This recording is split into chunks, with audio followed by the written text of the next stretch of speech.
So I thank you once again for those of you who have joined me this afternoon to discuss this subject.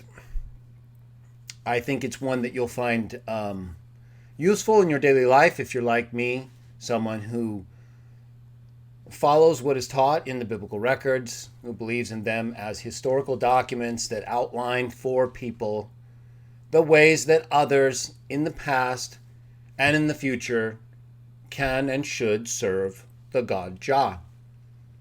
And then we have Jesus, whom we refer to often as Jesus Christ, because those of us who accept him as the Christ associate him in that way. Jesus of Nazareth, the one who came from heaven according to the biblical records to provide the ransom, the promised seed that would deliver us from sin and death.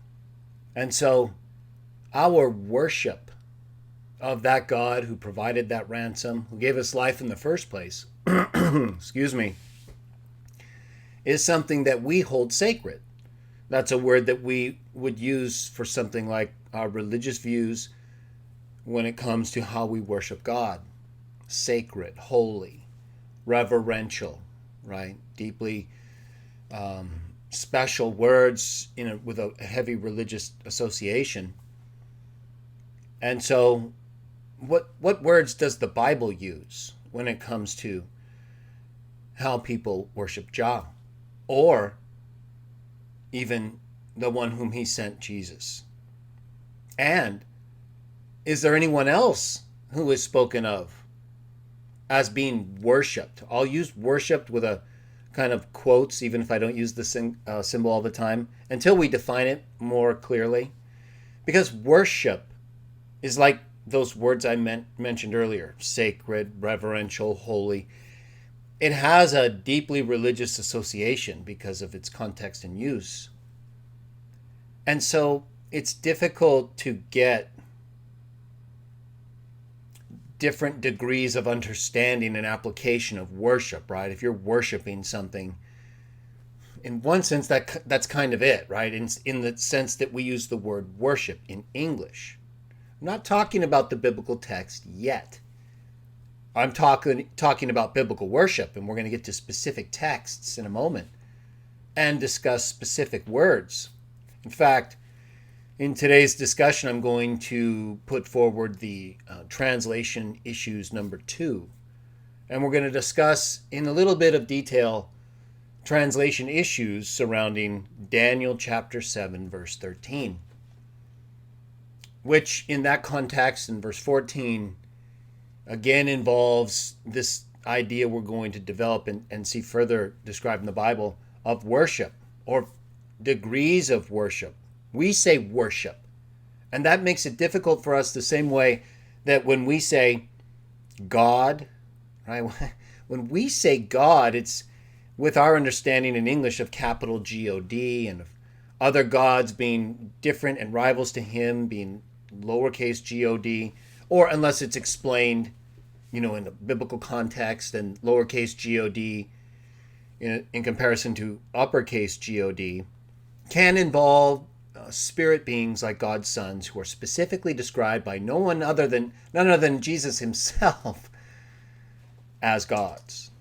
In his defense, because they were sons of God who were called gods according to John 10, Psalm 82, and that's what he was being accused of as the Son of God by the Jews, who claimed he was wrongly claiming to be that, but he wasn't. He really was. And he used text where others really were called lowercase, in our view, G-O-D-S, not capital G-O-D. That wasn't how he, of course, thought of it, but in terms of how we see it, that text gives a good example of how we differentiate both the text in Psalm 82 and Jesus' use of it in John 10.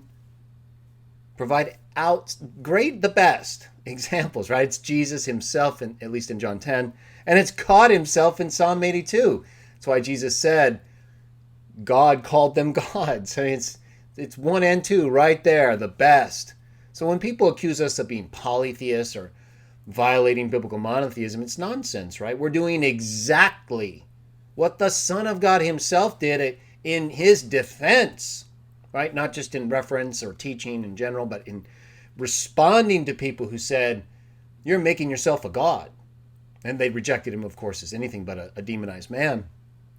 And then he referred to that text, right? Gods, not polytheistic. Was Jesus a polytheist? No, not in the sense that people accuse us of being when we do the same thing he did, right? So how could we be? If we're doing the same thing and we mean the same thing, then we're either the same thing in polytheists according to Trinitarians and others, or we're not. We're biblical monotheists, sons of God theology. So how does this all relate to the worship of God? Well, again, our best example in terms of what we should do and the words we use, we have, of course, the Hebrew and Aramaic text, the Old Testament texts that we're going to get to and discuss by example. But first, let's go to Luke 4. All right, let's go to Luke 4. And then we'll start from here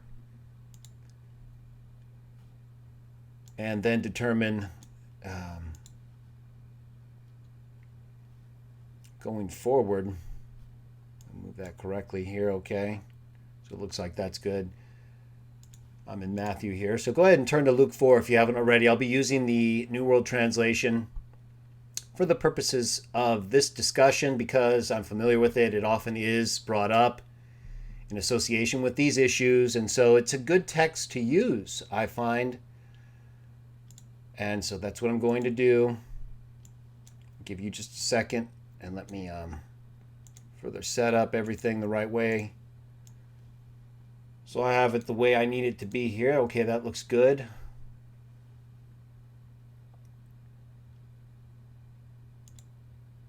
Okay, so Luke chapter 4. All right, we're talking about worship. We're talking about worship in the biblical sense, what words are used and how it is done, right? Okay, so we're going to talk about the words and we're going to talk about what it means as well. But first we need to know what words are used and how. Are there words that are only reserved for God alone so that we should never apply them to anyone else, even the Son of God? And if so, what are those words and how? How would we act different in a religious sense if that's the issue? Okay, so Luke chapter 4. Luke chapter 4. And let me just make sure because I know I see there's some comments in the chat. Okay, good. Looks like we've got things working well in the chat. I wanted to make sure in case someone was letting me know something, right? I don't fully trust this new YouTube Live Control Studio yet. Not because I think they're trying to be bad or make it more difficult. It just sometimes is. At least until I get more used to the different features and options. But we'll get through it. So Luke chapter 4. All right, so we're familiar with this account if you've read Luke as being the occasion when the devil tempted Jesus. And we're not going to read the whole thing.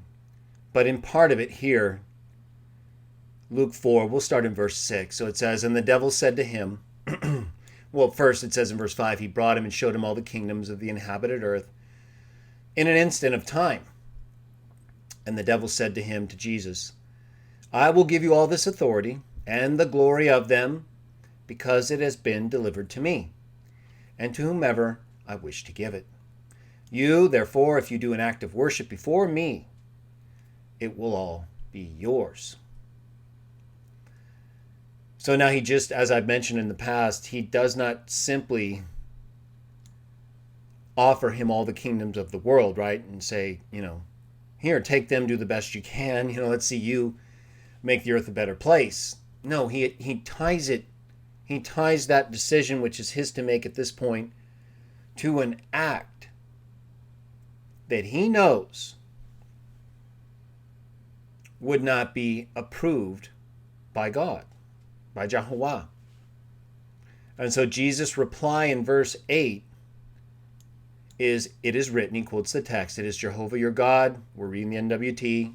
So Jehovah, Jehovah, we accept them as the same thing for this discussion. They're both close enough. "It is Jehovah your God you must worship." And that's a form of the verb proskuneo. "And it is to him alone you must render sacred service. That's rendered from a form of the verb latruo.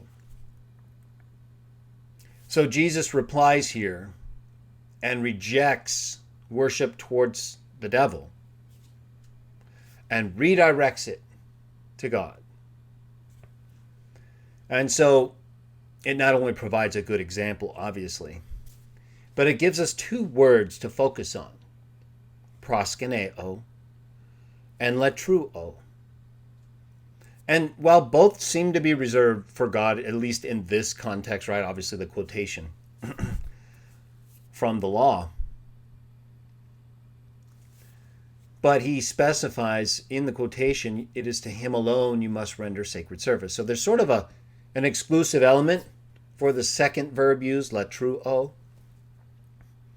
But let's talk about the first verb first, proskuneo. So let's go with this text in mind to Matthew. We'll get to the Hebrew text in a moment, but since the text in Luke uses those two Greek verbs, at least in our best available text of Luke, we'll stick with those. So let's just go to a couple examples. And these involve Jesus for the most part, or pretty much in every text, I believe, but not the same Jesus that you just read about in Luke 4. Matthew 2. Matthew 2, there's a couple instances here. We'll take a look at verses 2, 8, and 11, just real briefly here. So, this is Herod secretly summoning the astrologers, the account where he tells them to go search for the young child so that he can put it to death.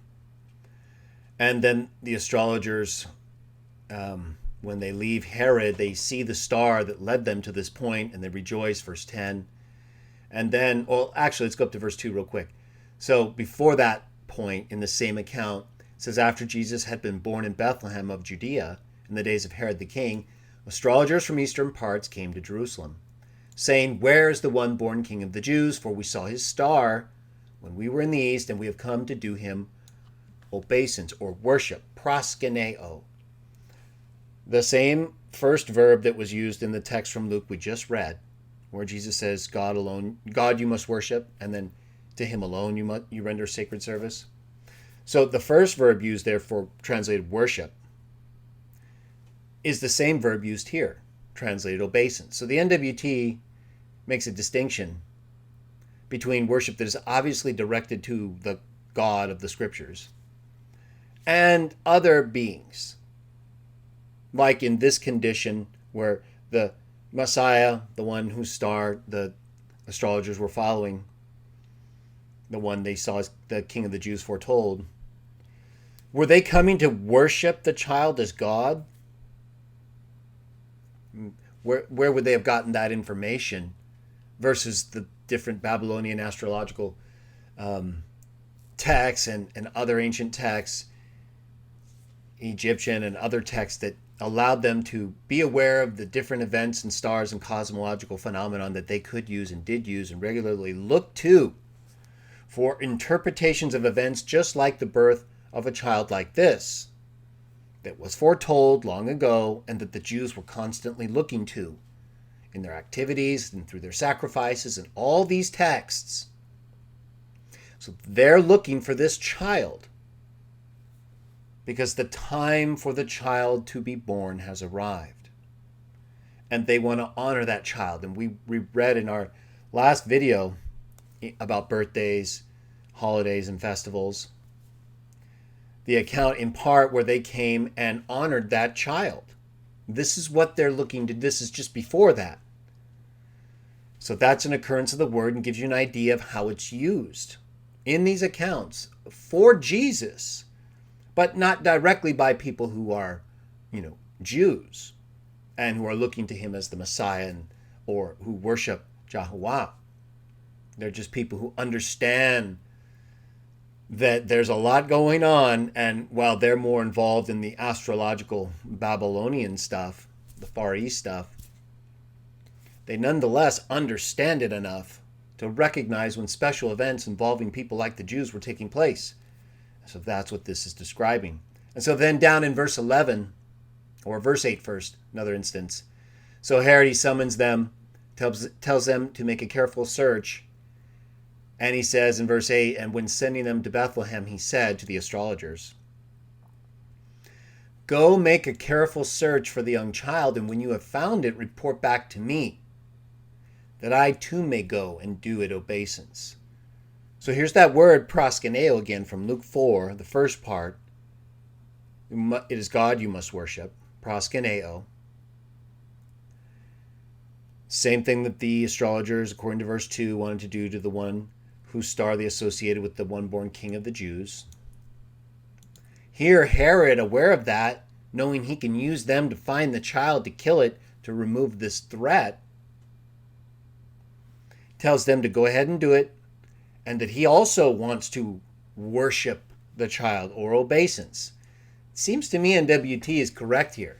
Now, I'm not very fond of the word obeisance. It may have been just a more used term in this type of context decades ago. Nonetheless, it differentiates from instances that clearly involve the kind of worship, quote unquote, that we give when we're talking in English about God. But that when we're interpreting or translating these texts, we need to make sure we understand, or we might worship something the wrong way, even if it's right. In other words, we might take it too far. We might not see it in the right light, but be doing essentially what we think is the right thing according to the word that we have in the text we're using. So if we see a text that uses worship versus obeisance in these texts, then we'd have to conclude that Herod wanted to worship the child. That's how he understood it to be worthy of this in that context. You may say, well, Herod, he was trying to be sympathetic to the Jews. He knew the Jews, obviously, tried to be thought of as a Jew. They never really accepted him, of course, no matter what he did. But he did things like this and wanted to placate them or play along for his own purposes. So he might have heard them, you could argue, if you're a Trinitarian, for example, say that they believed the Messiah would be Emmanuel, God with us, in that direct, absolute sense in which God was born through as a man, as I said, in a Trinitarian sense, Isaiah 7, John 1. Whereas we see it as him giving up his divinity, his spirithood, being a God with God, John 1:1, and then being born as a man and doing only what the Father tells him to do, and he sees the Father doing, John 14. And that's how God is with us, right? And that's very important to understand, especially today, because today, in addition to doing some of these texts and getting an understanding of worship words, proskuneo, latruo, we're going to do translation issues number 2 in just a moment when we get to Daniel 7. Of all the things we discussed today, I am hoping none of this ever has to be brought up again.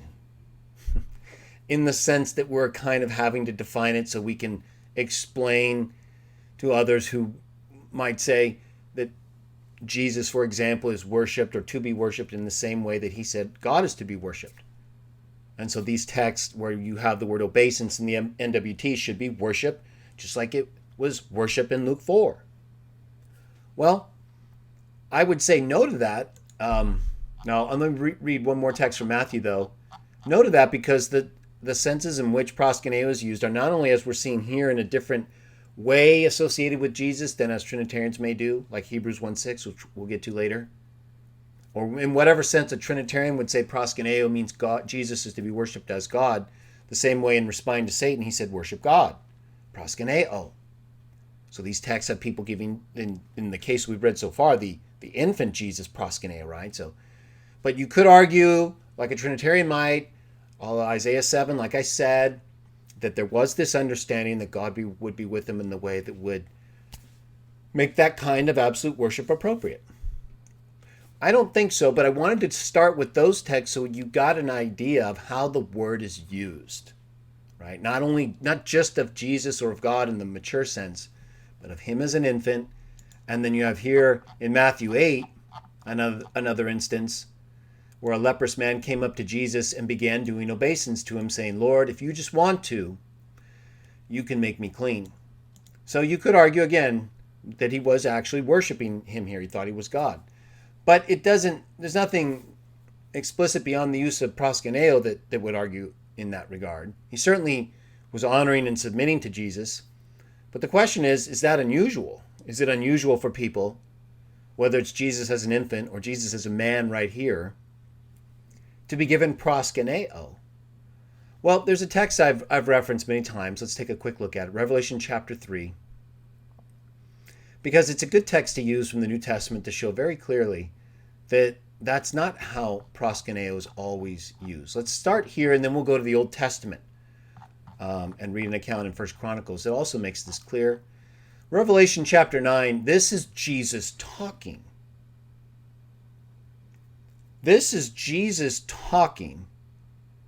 The same Jesus that was talking in Luke 4 and who told the devil it's worship God, proskuneo. That same Jesus, who's been even given more authority by God, tells those who are following him, the ones whom Trinitarians would say would be worshiping Jesus as God. Jesus says right here to those who follow him, look, I will give those from the synagogue of Satan who say they are Jews. So the ones who are from what he refers to as the synagogue of Satan. So this is the Jesus who responded to Satan in Luke 4, saying, worship God, proskuneo. The devil wanted him to worship him, and Jesus said, worship God. And if you're going to restrict worship to God in that sense, proskuneo, then in this text you have Jesus referring to those who follow Satan, the one whom he had earlier told to worship God in response to his request.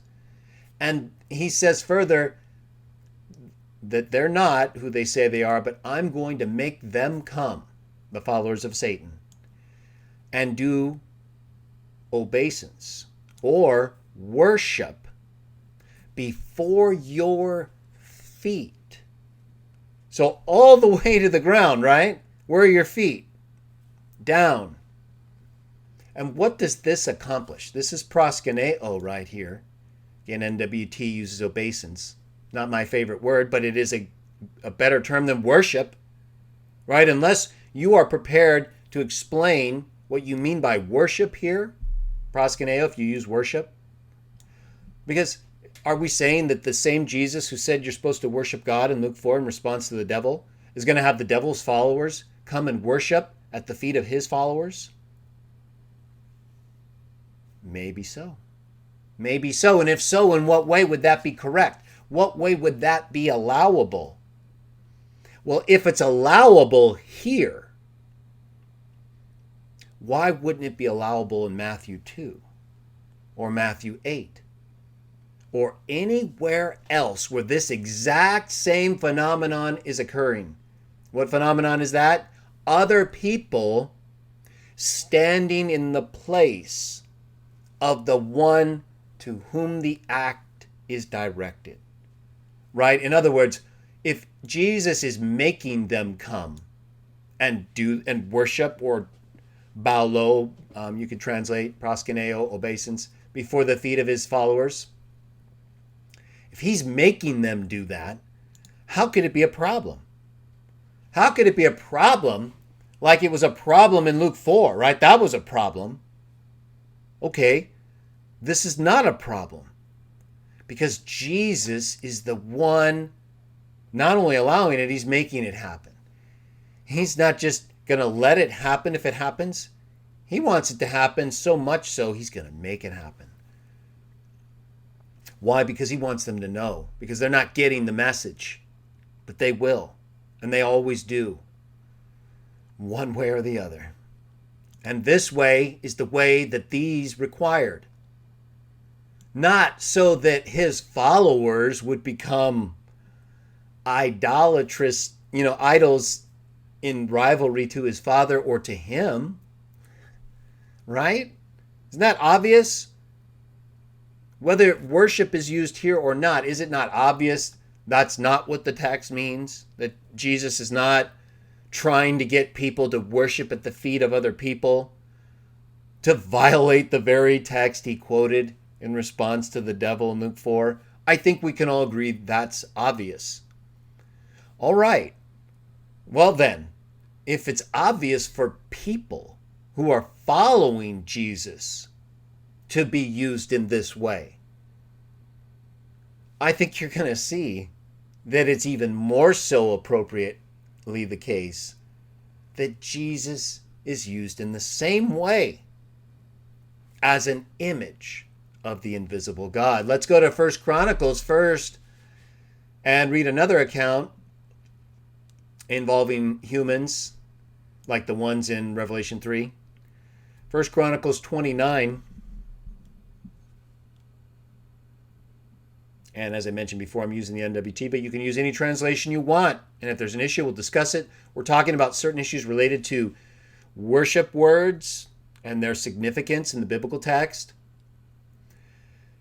And we're going to get to other texts where two key words that we isolated at the start of the show are used. One of which is proskuneo, that we're talking about now, often translated worship, and translated as worship in the text in Luke 4 and the NWT and most other English texts, where Jesus responds to the devil's request that he worship him. And so we've seen how that same verb, proskuneo, can be used of Jesus whether he's an infant or a man. And we've seen where Jesus himself commands that proskuneo be given at the feet, all the way down. I've had people, Trinitarians specifically, often say that the difference between what's given to Jesus at times is that they bow down to the ground and give him proskuneo. But that happens in many of these accounts, like we just read. And like he said he would have done at the feet of his disciples. So it's just not a good argument. But it often comes up. 1 Chronicles 29. My God, this moves so fast. 1 Chronicles 29. And we'll read 23 through 25. Now, take a look at what happens here. Who's involved and what happens? And again, we have another use of the verb proskuneo. You'll see it when it comes up, or I'm sure you'll be able to recognize it. Verse 23, and Solomon began to sit upon Jehovah's throne as king in place of David his father, and to make a success of it. And all the Israelites were obedient to him. As for all the princes and the mighty men, and also all the sons of King David, they submitted themselves to Solomon the king. So they're being obedient to him. They're submitting themselves to him.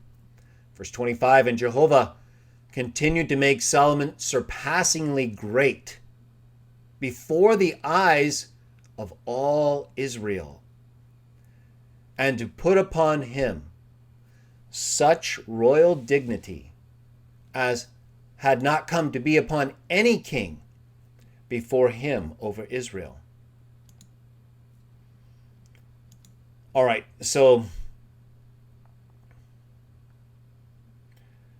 let's see. In this sense, and it says here also, and Solomon the son of David continued to get strength in his kingship. Jehovah his God was with him, kept making him surpassingly great. And let's read, actually I started a little bit later in the account than I wanted. Verse 20. And David went on to say to all the congregations, bless now Jehovah your God. So we read all those things. They were submitting to Solomon, being obedient to him.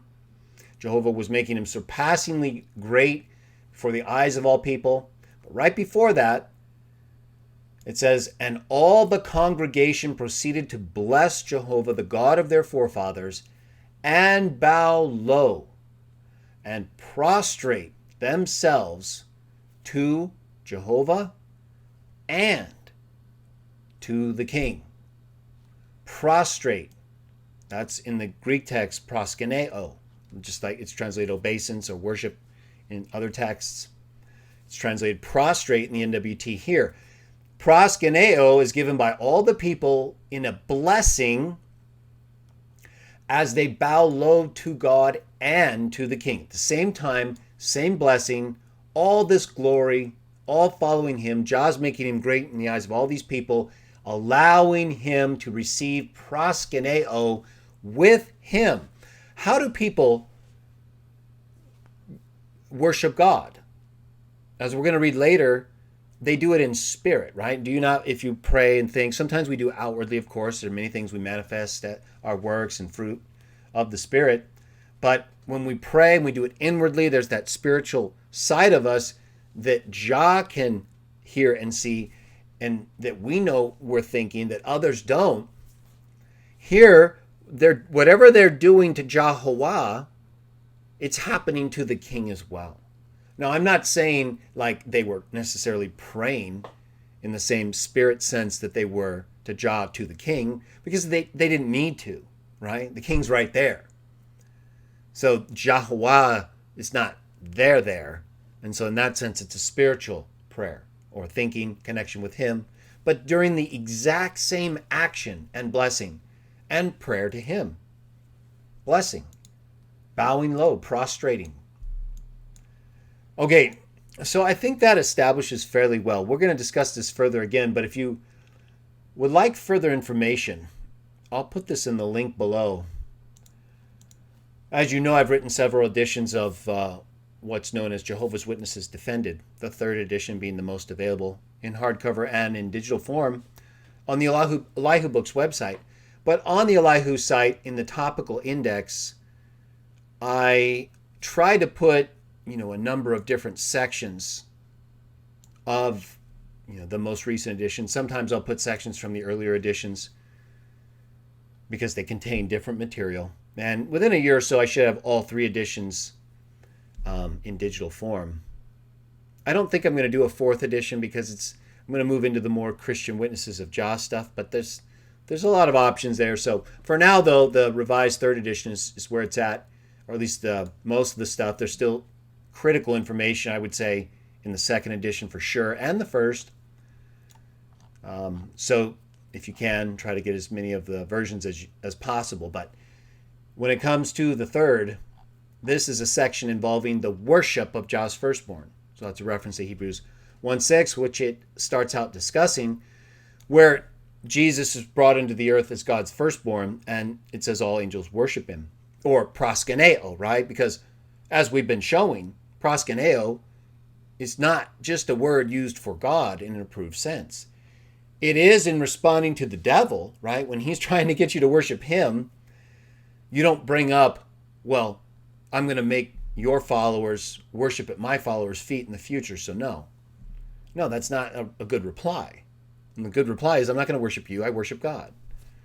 And later on, in his mind, he might think, I'll have your followers worship at the feet of my followers to know that I love them, right? Not because they're idols that I want to set up in rivalry to my Father, like you, like you do. No, but because I want your followers, talking to the devil as Jesus here in a kind of hypothetical sense, but based on the text, I want your followers to know that I love them and I represent my Father. And just as I am the image of my Father, and that therefore proskuneo and this type of worship is appropriate for me, so it is appropriate to be given to my followers. Revelation 3. 1 Chronicles 29, right? Just like it was appropriate to be given to Solomon and to Jehovah at the same time. Surely it's appropriate to be given to God's firstborn, right? So it has to be these references, these texts. If you don't look at them carefully in context, try to understand the words used in light of how they're used elsewhere. With the versions we have today that use words like worship, words that have such a restrictive sense, it's hard to really get out of the word worship an appropriate sense, right, outside of God. And yet, if you don't, you're going to come away with a misunderstanding, not only of how to view and treat Jesus, I would say, but also of other people, his followers, Solomon. So I'm going to put this link you can get to on the Elihu Topical Index, but I'll put a link in the description to this show below as well, where it talks about Hebrews 1:6 further and Revelation 3 further. It also discusses various Watchtower documents and goes into 1 Chronicles 29 further.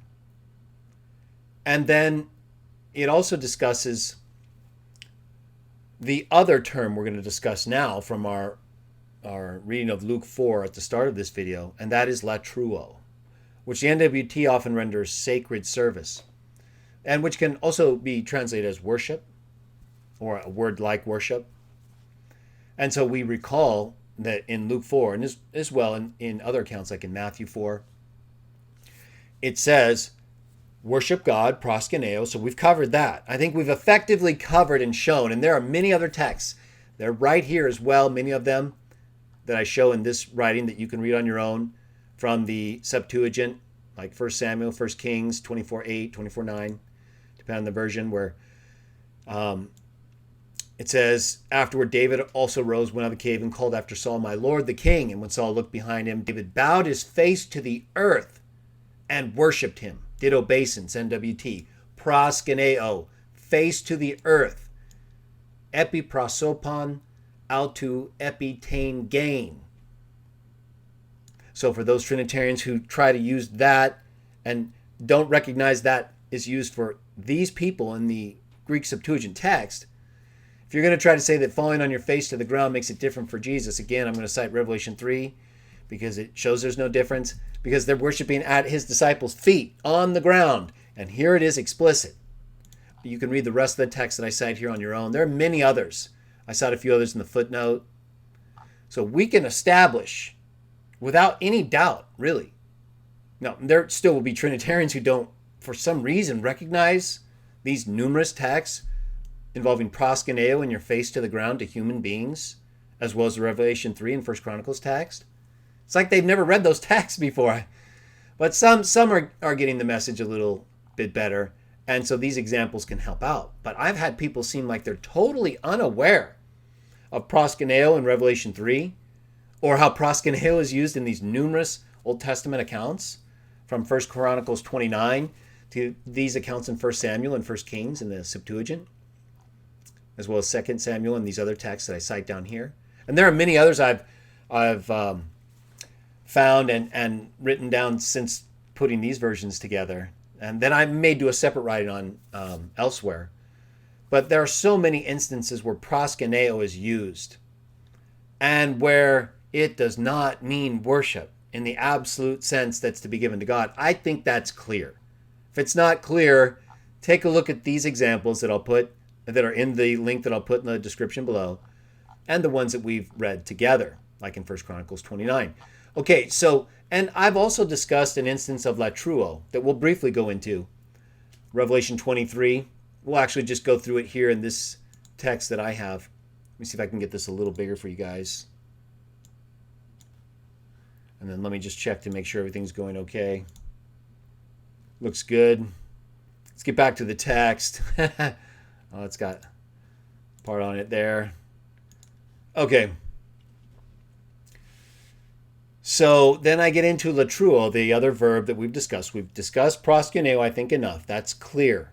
That does not always mean worship, and it's context specific. You have to just find out how it's used, of whom it's used, and it does not appear to, well, it certainly contains what is called a semantic range, a range of meaning that would well include Jesus as a royal, messianic, Son of God figure, since it includes his followers, and that he would even command be done at their feet.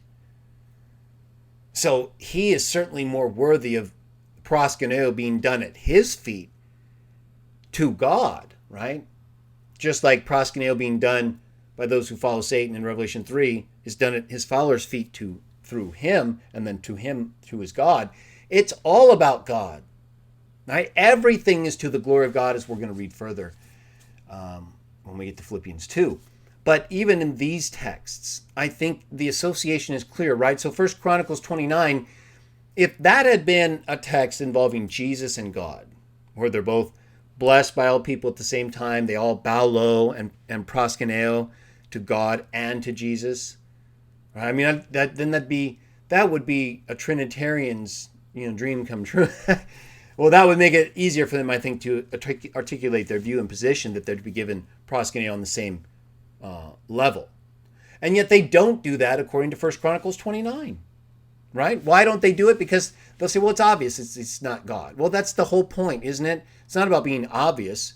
It's about not assuming that it's God. If he's given God-like worship on that level, maybe Solomon was God at that point, right? Isn't that your whole argument, that the worship itself, if it's given to a figure, is wrong? other than God? Proskuneo, Jesus' response to Satan, worship God? Well, they're both given it in the same setting by the same people who had that same law, and it wasn't wrong. The one whom you say should be given worship on the same level as God, Jesus, said his followers would be given worship at their feet as no threat to God.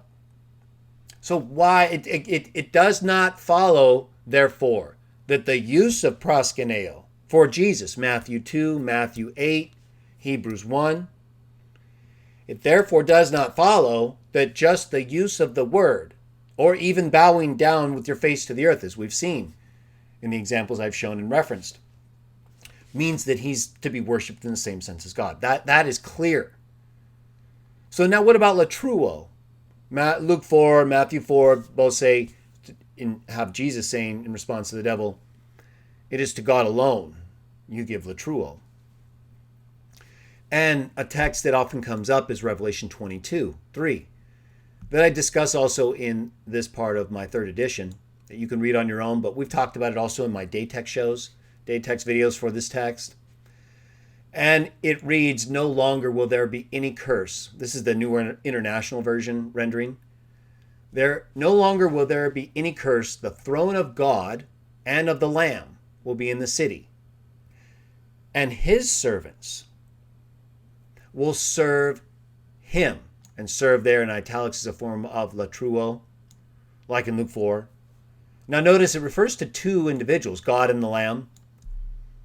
But then it only says one of them, by reference to the singular pronoun, is to be given latruo, similar to Luke 4, although it doesn't identify which one. Now Bowman, to whom I'm directly responding in this writing, makes it seem like they're both given latruo, and he doesn't get into the use of the singular pronoun that would show that's not the case. It's certainly not the case that both of them are being given latruo. Now maybe the Lamb is, but then are you saying that in this context God's not given latruo, just the Lamb? It doesn't seem like the most compelling interpretation, right? Wouldn't God be given, if the Lamb is the one responding to Satan, saying it's to God alone you give latruo, wouldn't it be God here next to the Lamb receiving latruo? Maybe there is a way it could also be the Lamb, or just be the Lamb and still be okay. We're going to get to that in just a moment. But this text alone does not answer the question.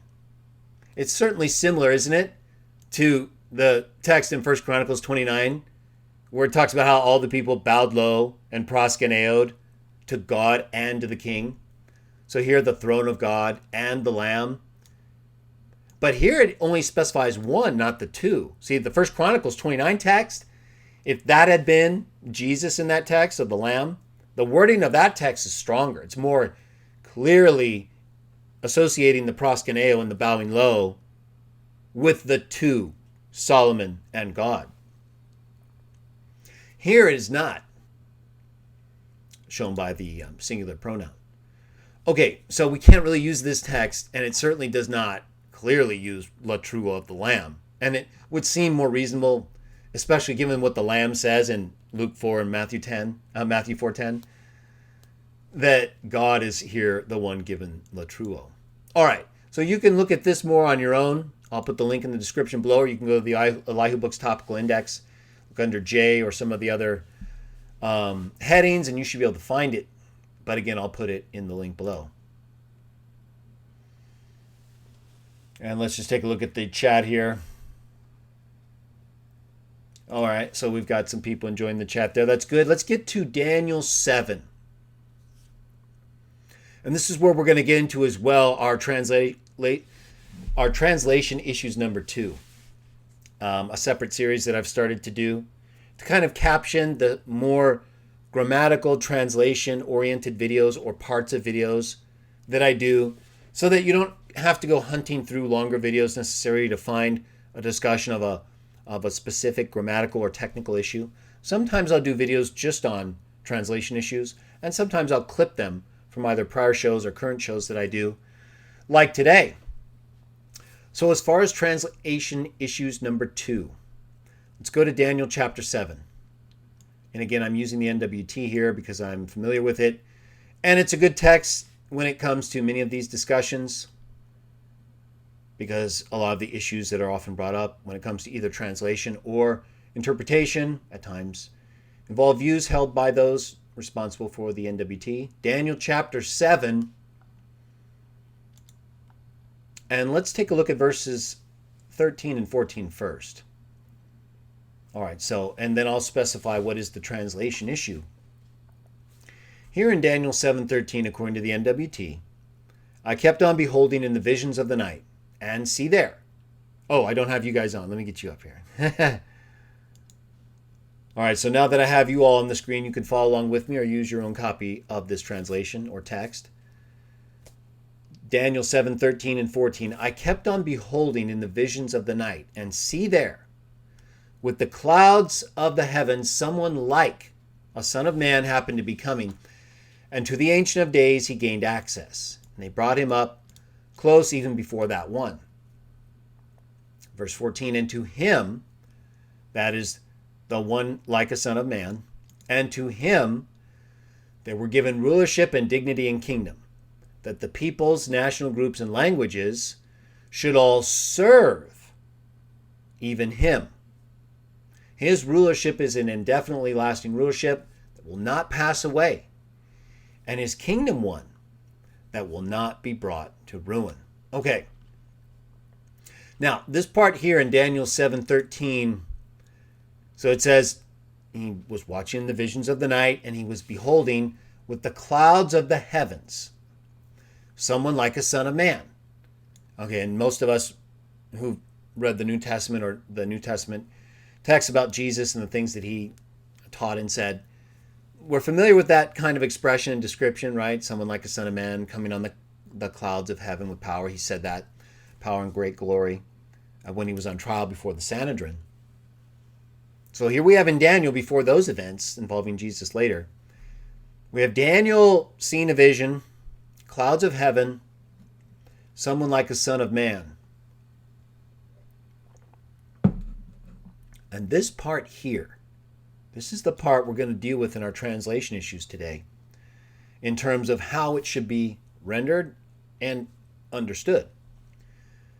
And to the Ancient of Days, he gained access. We'll get to the rest of this as well, but the key part is here. And to the Ancient of Days. Now, there in the Septuagint or Greek text transmission history of Daniel. So Daniel being originally written in Aramaic,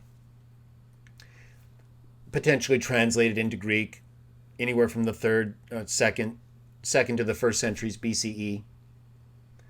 We have evidence in various forms that would argue for translation of Greek text outside of the Pentateuch, the 5 books of Moses, happening around the 2nd and 1st century for sure. So at the time when Greek texts of Daniel began to be made by Jews who understood the Aramaic texts and were making texts for Jews and others to read in Greek, we have a few different variants, just like we have variants in New Testament texts at times that we can isolate and compare and for the most part determine with a good degree of certainty which one is the correct reading, or certainly the best. And then we can isolate the ones that got through corruption or interpretation of the scribes or mistakes of different kinds, became part of the transmission history. Overall, the textual transmission of the biblical documents and related documents is incredibly great and well preserved comparatively to other ancient texts. So, this part here, though, there is not a Septuagint text, not a Greek text actually, but a translation of Origen's Hexapla, the Greek translation in the 5th column of Origen's Hexapla. There's a 7th century Syriac translation of Origen's 5th column Hexapla. that instead of saying to the Ancient of Days, says as the Ancient of Days. So in other words, it has the Son of Man in maybe like you see here. The Greek text in Daniel, and by the Greek text, again, keep in mind, there's not always just one text, especially of Daniel, but there is still what is considered a more official text than others. And so, nevertheless, the way it says here in the Greek text, like a son of man, it uses a word hos, a rough breathing omega sigma, which means like, just like the Hebrew prefix or Aramaic prefix here. And so here, when it says to the Ancient of Days in some Septuagint text, certainly the accepted text in what is known as the Gottingen edition today, this right here, it says heos. So instead of hos, heos. It has an epsilon before the omega. And so that's the difference between some Greek texts, which we're going to analyze more critically in a moment, when it comes to rendering this as to the Ancient of Days, and we'll talk about the use of the article there as well, versus as the Ancient of Days or as Ancient of Days. Now, this is a translation issue because of that Syro-Hexapolaric text from the 7th century. But it's really not the Septuagint text, quote unquote, is in terms of what is accepted as official today in Ziegler's text. But let me read to you what I consider one of the best discussions of the issues involving the use of hos versus heos in the Greek translations of Daniel 7:13. This discussion in the old Greek translation of Daniel 7 through 12 by Sharon Pace Jeanson, the Catholic Biblical Quarterly Monograph Series 19. This is a great discussion. And I'm going to read it to you and we'll discuss it as I read it so that I hope the issues are clear. And that anyone who brings up this text in the future, not only from a translation standpoint, can explain it, but also even if we were to accept the reading of the 7th century Syro-Hexapolaric reading as the Ancient of Days, that's not inconsistent with other biblical texts regarding the Son of Man. And in fact, it helps make perfect sense of verse 14. I think they both do. Both renderings, hos or heos, when it comes to the highlighted part of the text right there, to the Ancient of Days, as the Ancient of Days. In verse 14, the Septuagint text, or the Greek text that we have, except for Theodotion, another version of the Greek translation of Daniel. So you have, referring to the Son of Man, the one coming upon the clouds, either to or as the Ancient of Days, says that those people's national groups will all serve even him. And in the Septuagint text, the accepted Septuagint text, it does use latruo there, just like in Matthew and Luke 4, where it says to God alone you must give latruo. Here it says that the Son of Man, the one coming on the clouds, all the peoples, nations, and groups would give him latruo. Theodosian's Septuagint, or Greek translation of Daniel, uses deluo.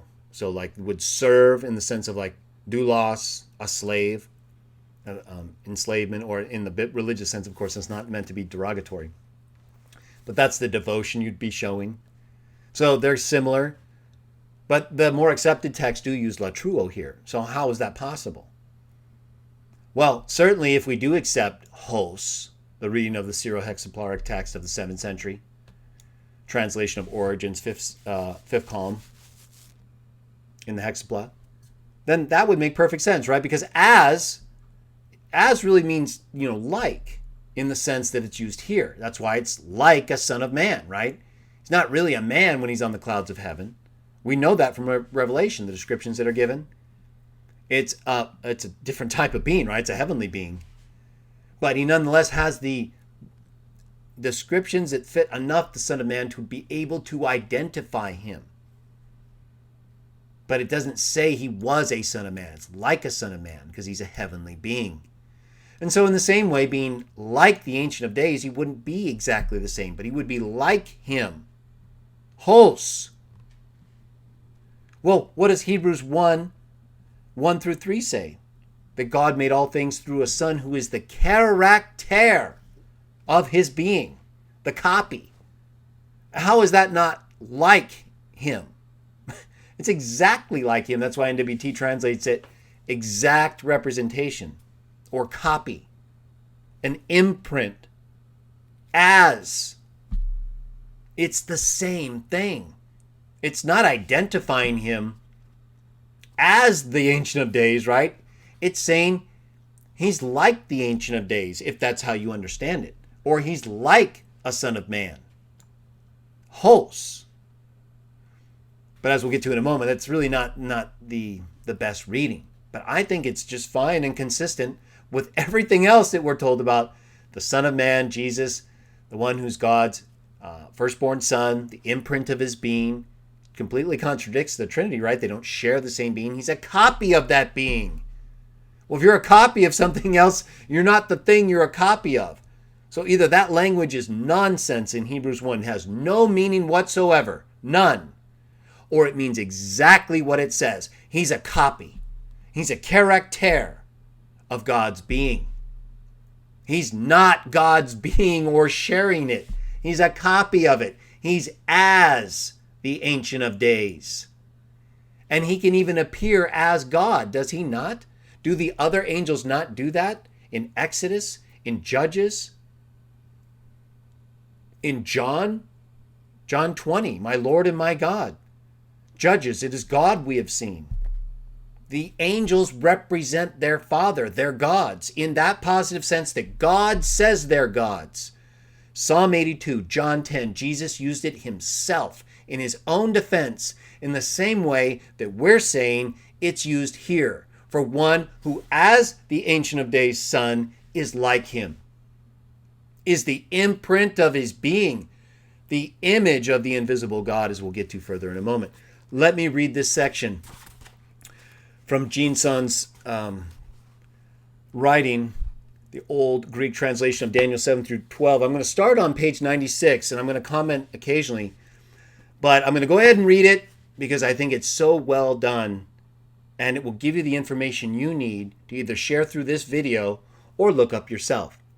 So he cites the text on page 96.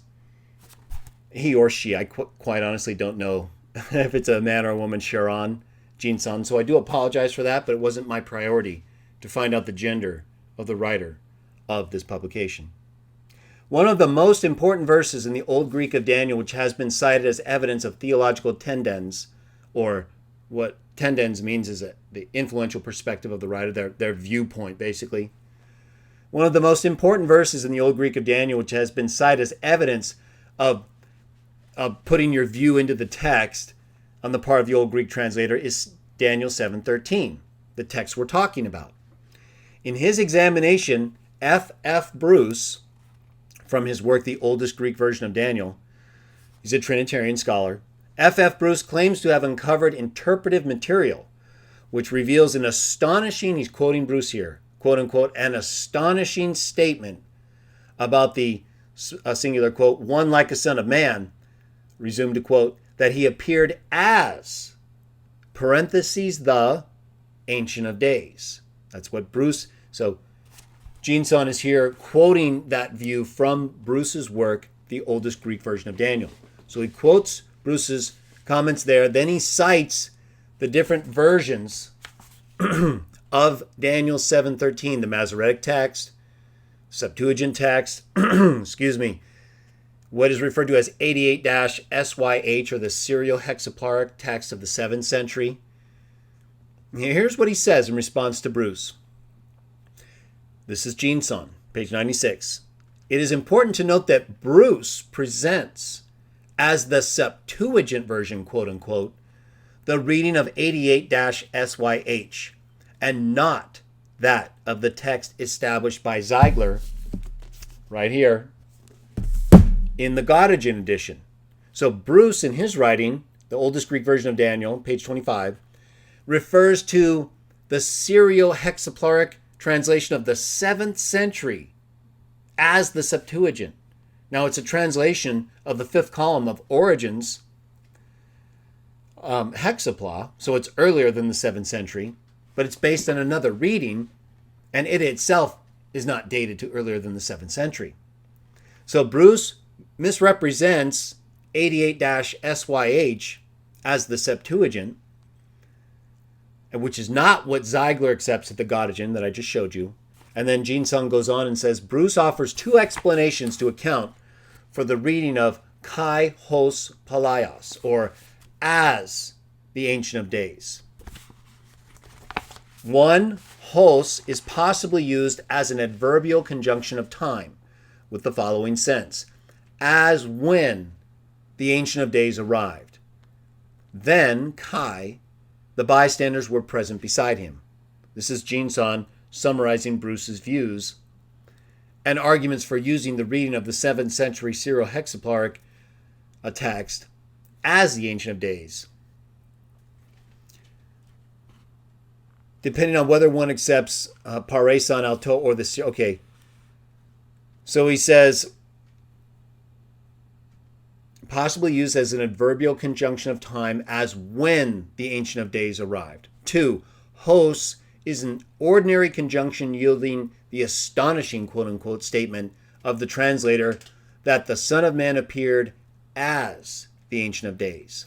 So it can either be that hos is used as an adverbial conjunction of time, as when the Ancient of Days arrived, or hos is an ordinary conjunction yielding, as Bruce says, an astonishing reading or statement that the Son of Man arrives or appears as the Ancient of Days. And then Jin Sung continues, Bruce finds other evidence which points to this interpretive activity in the book of Revelation, in which the description of the one like a Son of Man is modeled on the Ancient of Days. Also, in Mark's Gospel, when Jesus speaks of the Son of Man coming on the clouds of heaven, he is convicted of blasphemy. Perhaps, Bruce suggests, because the high priest understood that the Son of Man does come hos palaios hemeron, as the Ancient of Days. And thus, he knew Jesus was claiming to be the equal of God. So Bruce is saying, well, maybe the priest in Mark's account is saying that when Jesus said, you'll see the Son of Man coming on the clouds of heaven with power and great glory, that he's actually claiming to be the Ancient of Days there. Versus, of course, affirming the statement of the question, are you the Messiah, the Son of God? And then he says, I am. And he goes on to say, you'll see the Son of Man coming on the power with power and glory on the clouds of heaven. So that's Bruce's argument. Okay, well, maybe he went further beyond the messianic affirmation and saw that Jesus was claiming to be the Ancient of Days.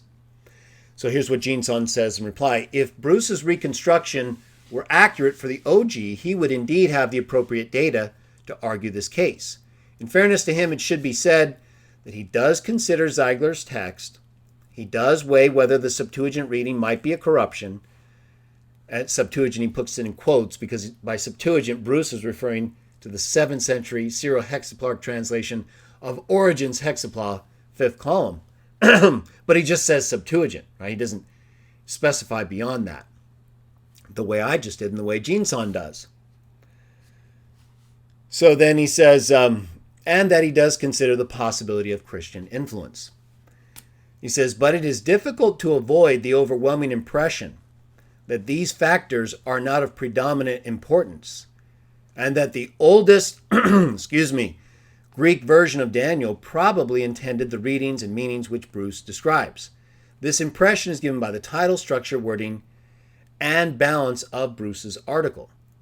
It is presently our task to investigate whether Bruce has adequately distinguished between the OG or Old Greek translation, Origen's text, and possible scribal changes prior to or subsequent to Origen.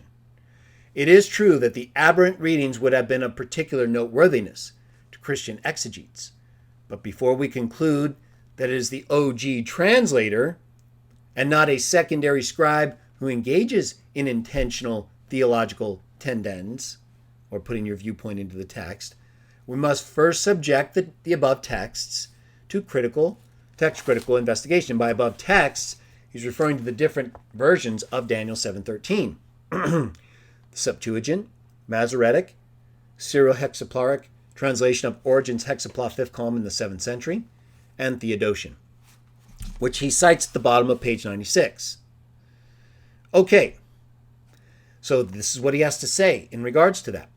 This is where we really get into the meat here, and where you should pay close attention, because I'm going to try to simplify it and only read what I have to, but it's important to read and keep it in context, because it's not so much longer, and I think Jin-san does such a great job in summarizing the technical material.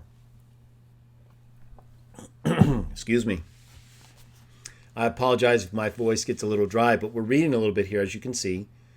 And I think it's important this time, because this book isn't like so available you can just go pick up a copy, but I'm sure you can find it online. And this way, at least, you'll have the section of material that most directly relates to the translation issue involved in Daniel 7:13, and that is to use or to understand the text according to the Greek translations that use heos, like consistent with the Masoretic text, to the Ancient of Days, unto the Ancient of Days, or hos, like the Syro-Hexaplar reading of the 7th century based on Origen's 5th column, as the Ancient of Days, hos. Which is it? Okay, so let's get into it. Although the Syro-Hexaplar reading of the 7th century has kai hos palaios, hemeron parain, as the Ancient of Days he arrived, we note that Ziegler, Gottingen text, accepted Septuagint text, has reconstructed the Old Greek as kai heos palaiou. So different from hos palaios. In the OG Ziegler, what I just showed you, accepted Septuagint text, it's heos palaiou, hemeron parain. And unto Ancient of Days he came, or arrived. And he came unto an Ancient of Days. So he's not using the article here, and he'll get into that further in a moment, he or she, Jin-san. It is precisely this reconstruction with which Bruce disagrees. Ziegler notes, Septuagint accepted text, that's Ziegler, Gottingen Ziegler, in this context mean the same thing, the Daniel Septuagint text. Ziegler notes that Tertullian, Cyprian, and Consultationes are based on the Old Greek witnesses to heos, parentheses, to palaiou, and not to hos palaios, as an Ancient of Days, not to that. So Tertullian, Cyprian, and Consultationes, Ziegler cites those as witnesses to his adopted reading, which is heos, to palaiou, with to in parentheses, the article, before ancient, not hos palaios, as Ancient of Days, or as an ancient. Moreover, Ziegler suggests the probability that heos, to, unto, was corrupted to hos, as or like, because of the preceding phrase hos huios anthropou, as a son of man. So just like right here, if you're looking back on the NWT translation, basically saying that it was changed from heos, to the ancient, to like, in order to be consistent with this part right here that came just before it in the text. Furthermore, the immediately preceding kai, the word often translated and, makes the loss of epsilon, the epsilon from heos versus hos, more understandable. Since heos was corrupted to hos, he's saying unto or to was corrupted or changed to as or like, the genitive, this is key, palaiou, would have been hypercorrected to the nominative palaios. You see, it's not just the change from heos to hos. Or if you're going to say the Syro-Hexaplar reading of the 7th century translation from Origen's 5th column Hexapla, hos is original and was changed to heos. You're also dealing with a change from palaiu to palaios. And that's more difficult to argue for, as Jinsan's going to explain. So he says, since heos was corrupted to hos, he's arguing, he or she, Jinsan, the genitive palaiu would have been hypercorrected to the nominative palaios as an ancient, right? It's a description. Not as someone you're coming to, but as someone you're like. So the nominative form versus the genitive for the phrase to be grammatically correct when the change was made from heos to hos following Jinsan. Montgomery agrees, this is page 98, the old Greek translation of Daniel 7 through 12. Montgomery agrees that the text of origin, which in this case we're referring to as the Syro-Hexaplar reading of the 7th century, 5th column, which is incorrectly identified as the Septuagint by Bruce. Jinsan states that Montgomery also incorrectly identifies it as the Old Greek, the text of origin. He says Montgomery agrees that the text of origin, which he incorrectly identifies with the Old Greek, preserves an aberration, calling hos palaios as ancient, or as an ancient of days, an ancient error. That's what Montgomery refers to it as in his work, A Critical and Exegetical Commentary on Daniel. And then back to Jinsan. Therefore, instead of calling hos palaios, instead of referring to the Syro-Hexaplaric translation of the 7th century of Origen's hexaplaric 5th column as an example of great interpretive weight on the part of the Old Greek translator, as a theological, influential viewpoint into the text, it should rather be seen as a secondary scribal development in the transmission history of the Greek text, probably even happening in 2 stages. Heos to hos, inadvertent loss, then palaiu to palaios, deliberate correction. So what they're stating here is that the original reading is really reflected in the Masoretic text tradition, which also has support from the Septuagint text, the accepted Septuagint text as represented in Ziegler, which reads heos palaiu, and from Theodosian's text, which reads heos to palaiu. So it uses the article there, both before palaiu and hemeron, unto the Ancient of Days. But we're going to get further into that issue in a moment, the Ancient of Days with or without the article. But at this point, we can see the potential 2 readings based on the Greek transmission of the Greek text, in the Syro-Hexaplaric reading of the 7th century and the Septuagint reading, or the accepted Septuagint reading, heos versus hos, unto versus as. And I don't see really, again, a problem with either one if you look at it in light of what we read later about the Son of Man in terms of him being the imprint of God's being, Hebrews 1. We'll get to that. Let's determine what the text should really say, though. Should it say to the Ancient of Days or as the Ancient of Days? He gained, he was either gained access or arrived. All right, so let's get back to Jinsan. So after stating what he sees as more of a secondary scribal development versus a theological intent on the part of the Syro-Hexaplaric translator, the bishop from the 7th century, who is responsible for 88-SYH, the reading as the Ancient of Days, based on Origen's hexapla. So,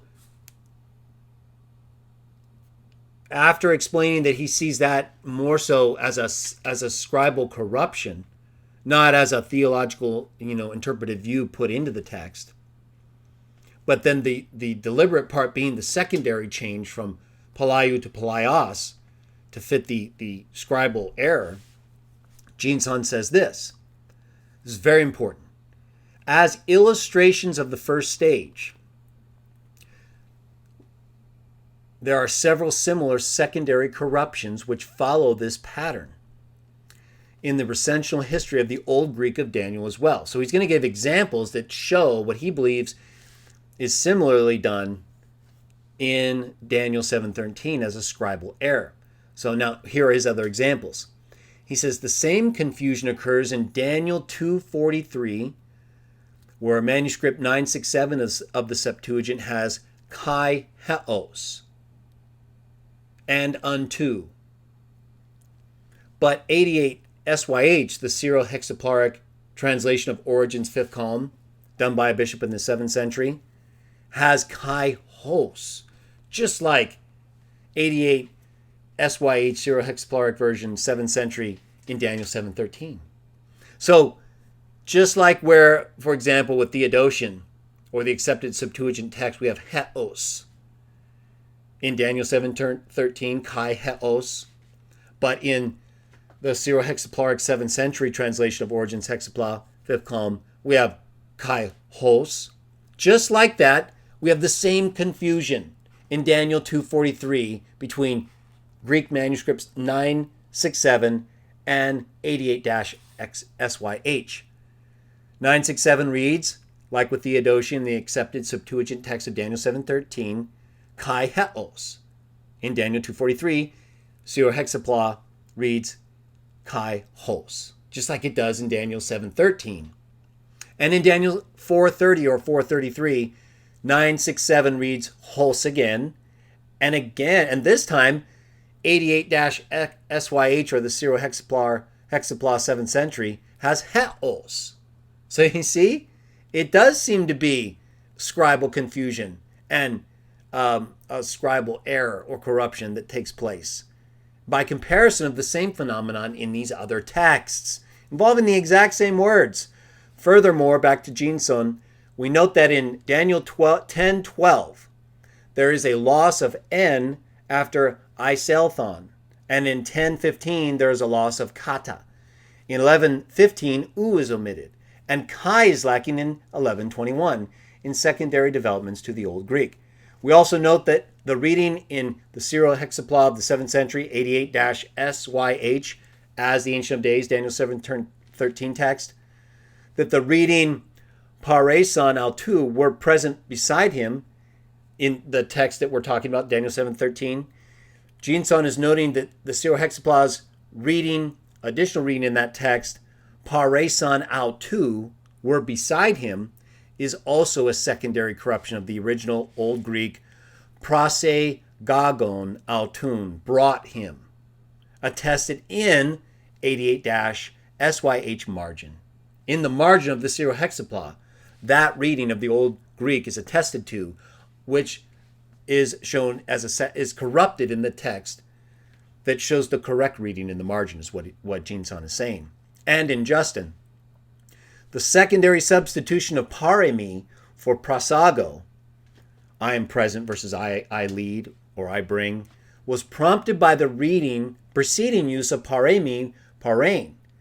Once prosegagon was altered to parason, the corruption of alton to autu follows from sense.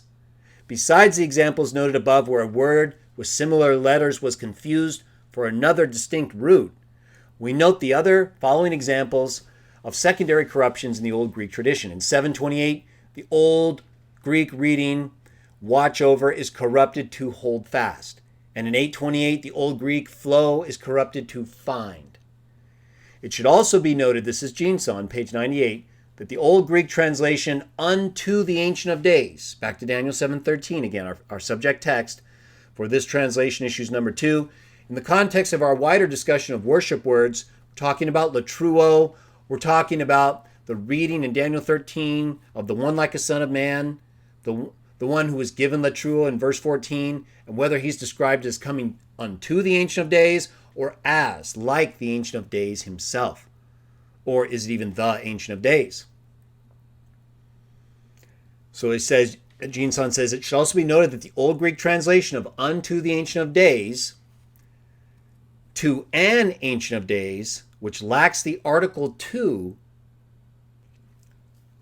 can in no way be interpreted as saying that the Old Greek was intentionally lessening the import of the Ancient of Days by referring to him without the definite article. There are 2 reasons to support this. First, the Old Greek does not consistently translate the construct chain, which has the nomen rectum in the emphatic state with the article ta. And then he illustrates what he's talking about here. I'm not going to get too much into it because it can get a little heavy for our discussion, but you can follow it further on your own and look at how he uses the word for great, both with and without the article in Daniel 7:2, close to our subject text, Daniel 7:13, on page 98. And then he says, this example, or Jinson, again, I don't know if it's a man or woman, I apologize. Sharon Pace Jinson. This example is especially interesting because we see, he's talking about, he or she, Daniel 7:2, because we see how a later recension of the Old Greek, 88 SYH, alters eis megalein thalasan, a great sea, to correspond more precisely with the Aramaic the Great Sea. Here is another example where the Syro-Hexaplar of the 7th century, 88-SYH, does not preserve the Old Greek, but is rather a later scribal correction. Secondly, the Old Greek was influenced by the previous reference to an Ancient of Days in the poetic section of 7.9, where he is referred to without the article. It is simply, in the Greek, palaios hemeron. Both these examples show that the rendering heos palaiou hemeron, to the Ancient of Days, or to an Ancient of Days, without the article to, is representative of typical Old Greek translation practices. This investigation of Daniel 7:13 shows that to make a judgment about putative tendency or infological, influence of the text in the Old Greek, based solely upon Origen's Septuagint text, without knowledge of the history of the text of Daniel, constitutes a serious methodological error. It is essential first to establish critically the Old Greek text and to inquire into the velage, the underlying text of the Old Greek, of the Hebrew-Aramaic text from which the Greek is translated.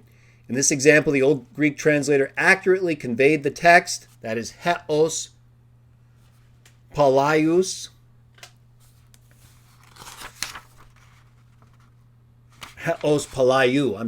versus hos palaios. In this case, the Old Greek translator accurately conveyed the text, but later corruptions and changes infiltrated the text, accounting for the variations now found in the text of 88-SYH, the Syro-Hexapla of the 7th century, based on Origen's 5th column. So, he's kind of indirectly, I think, referring to Bruce there, and how Bruce really didn't look at the texts and the reading of the text and properly reference them in his study. And so Jinson clearly sees the reading heos as the original Greek, just like Ziegler in the Septuagint text, versus hos, as, like, that you see in the Syro-Hexapla reading of the 7th century. And so when Trinitarians, some, for whatever reason, they don't even seem to realize that what they're bringing up actually is perfectly in line with our view, number one. And number two, it contradicts their view. Because they view Jesus if they don't view him as the Ancient of Days in the Trinitarian Godhead, they certainly view him as the equal of the Ancient of Days. And usually the ones I'm talking about, the Trinitarian apologetic nuts, who use this argument, the reading in the Syro-Hexapla of the 7th century, based on Origen's Hexapla 5th column, hos versus heos, as versus to. The ones who use that usually are arguing that the Son of Man is basically the Ancient of Days here. When it really, even in their own argument, according to this Syro-Hexapla translation of the 7th century, is saying he's like the Ancient of Days. He's as the Ancient of Days. So not only is that not likely the right reading, it's not accepted in Ziegler. It has support from the Syro-Hexapla translation of the 7th century based on Origen's Hexapla, 5th column. But it does not really change fundamentally for me, whether we use as or to, how we understand the Son of Man, Christologically, according to the New Testament. So there might be a problem in the Jewish sense of people who reject the Messiah as the actual Son of God from heaven who became a man. That could be a problem. And certainly we could see where Jews who rejected Jesus as a figure like that would have translated the text differently, like the Adosian, heos versus hos. And maybe where the Masoretic text in Daniel 7:13 used the preposition to or unto, not as or like. So, you can explain these things each way, I think, transmissionally, textually, and come out on one side or the other. But I don't think it really matters. And in spite of spending the last, 15, 20 minutes, not sure, reading Jinson and the explanation of the critical elements of the text that we have to establish first before we really try to interpret the text, right? But then even when we have accepted basically different readings and we understand them correctly so we can measure them and weigh them and say, okay, it could be this, it could be that, but it's probably this or it's probably that, we still need to be able to properly interpret the text according to how they were written. And I don't think either one is a problem, because if you understand the texts of the New Testament and as they are presented in the Hebrew Scriptures about the Messiah, the one from ancient days, Micah 5, there are texts and descriptions that can be used to justify him being likened to the Ancient of Days right here. And that would even further justify, I believe, him receiving latruo right here. So the question is, there's two questions really when it comes to Daniel 7, 13, and 14, right? Is the Messiah described like the Ancient of Days, or is the Messiah the Son of Man, in this case specifically? It doesn't say Messiah here, but that's who we interpret it as. Is the Messiah here described as coming to the Ancient of Days, or as the Ancient of Days? Well, certainly, the same figure who's given latruo here is also being given the very things, rulership, dignity, kingdom, and the people who do this latruo right there. Okay. So if he's not given these things, he's not given this thing. That seems to be clear. There's certainly no other text that presents the Messiah or any other figure as explicitly receiving latruo than here, and for these reasons. So those who see to the Ancient of Days would also argue, okay, he's receiving this stuff from that one, so he can't be that one. So the latruo is kind of like Philippians 2 being given to him. Every knee shall bow to him and every tongue openly confess that Jesus is Lord, but to the glory of the Ancient of Days, to God the Father. But then the Trinitarians who use the Syro-Hexapla reading of the 7th century will say, but, there are texts that say as the Ancient of Days. So it makes that argument a little bit more difficult. But this is really undisputed, the receipt. So even if you saw the Messiah, the one like a Son of Man, coming as the Ancient of Days,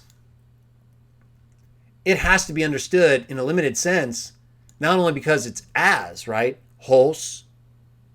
Just like a Son of Man doesn't mean he's a Son of Man, exactly, but like one. Then it's still limited right here. So in no way, whether it's as or to, or even the use of latruo, are we given a context where Jesus is identified in an absolute sense as God. It does appear acceptable to give this one latruo because of his receipt of these things, which are explicitly defined for us in other texts, as I just said. So read this text again with me right here. To him all that were given rulership, dignity, and kingdom, that the peoples, national groups, and languages should all latruo him. Peoples, national groups, and languages. Take that right down to Philippians 2, and they're very, very similar. And we know, at least in a Christian sense, they're not contradictory, right? Paul and Peter and John, they weren't writing things contradicting Daniel 7. Right? So if we're to understand Daniel 7 and the one like a Son of Man, whether he's as the Ancient of Days or coming to the Ancient of Days, he's nonetheless being given the very people who then give him latruo. Notice what it says here. It says that after Jesus gave up the form of a God and became a man, He died faithful to that one. For this reason, God exalted him. Philippians 2:9. To him were given rulership, dignity, and kingdom. God exalted him to a superior position. That's certainly more contextually consistent with the reading that he came to the Ancient of Days, right? And that from that one he received these things. And that's exactly what Paul says here. Now, whether that's exactly what Daniel says, or whether it says, as the Ancient of Days he appeared, and then was given these things, the fact is clear that at best he's as or like the Ancient of Days, not the Ancient of Days or an Ancient of Days even. And we read how the description in itself and its use in the text in Daniel don't require the use of the article because it's essentially a fixed term or expression if it's seen as like a proper name. It's not used to that extent necessarily, but it could still be fixed in that way because of its unique application. But the use of host doesn't apply the term in the absolute sense. It does it as a description, like that one. So it still doesn't equate to the Trinitarian position, and no matter how you look at it, really. And that's the weakest reading, the likely corrupt one. Certainly not the reading host accepted in Ziegler. And so if we're going to look at Daniel as consistent with Paul, at least in Philippians 2, well, we know for sure, if we go on and read, he's given the name above every name. And that could be the divine name, it could be his own name, because again, what's happening here? In the name of Jesus, every knee bends, in heaven and on earth, and under the ground. Everything.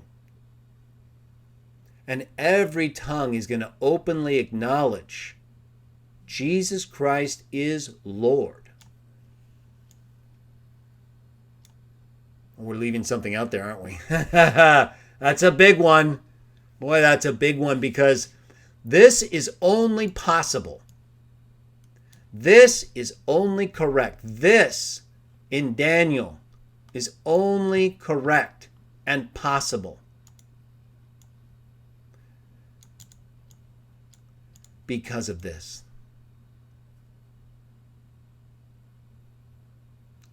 That's why it's presented in this context. He's given those things. And we're simply allowing the dispute here to kind of cloud our ability to use the fact that he receives these things there. We're kind of granting the Trinitarian interpretation of wanting to use as the Ancient of Days or as Ancient of Days here, which doesn't even give them the level of Trinitarian metaphysic they want, equality with the Father.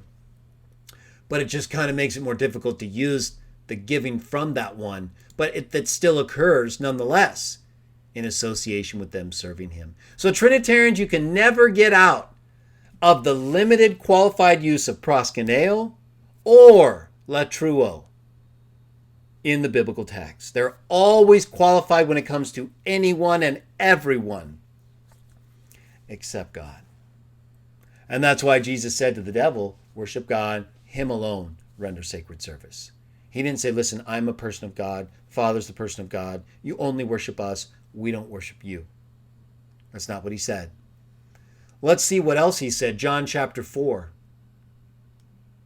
So I think we need to at least, there has been this position in some Watchtower circles and just at different times in my own understanding because of the difficulties involving the text of Daniel, as to whether or not latruo, and the alternate reading in Theodotion, right?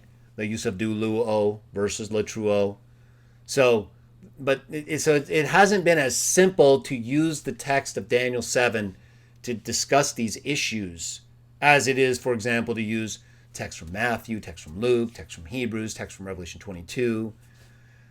Revelation 22 is still obscure, of course, because of the singular pronoun, but you see what I'm saying?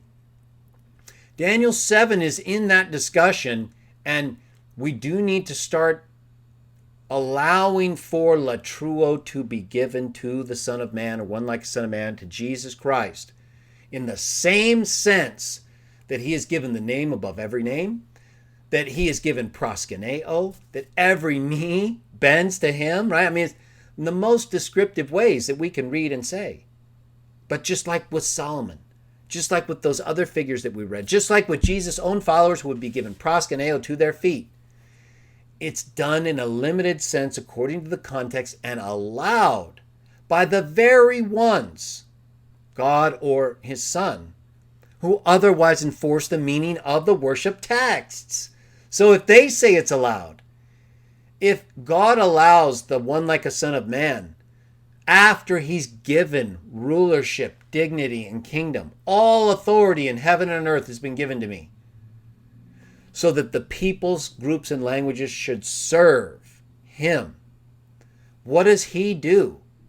He serves his Father, his God, the one he refers to in Revelation 3 and elsewhere, the one to whom, according to Paul, he gives back the kingdom that he's given in Daniel 7.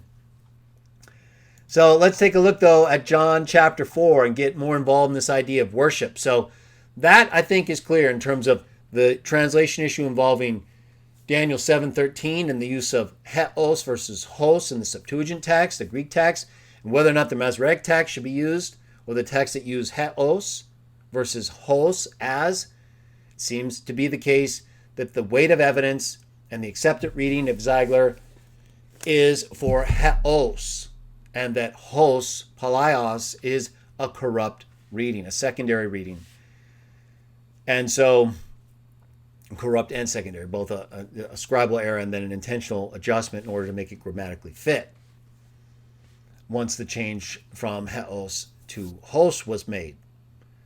So we've talked about how that is reasonably clear, but it's still possible that hos, or a text, a meaning like it, even in the Hebrew Aramaic text, as or like is possible, at least according to the Syro-Hexaplar reading of the 7th century based on Origen's hexapla, and even according to the understanding that we have given to us of angelic beings who do appear as Jehovah, as God, whether it's to Manoah and his wife, whether it's the angel of Jehovah who was sent before the Israelites.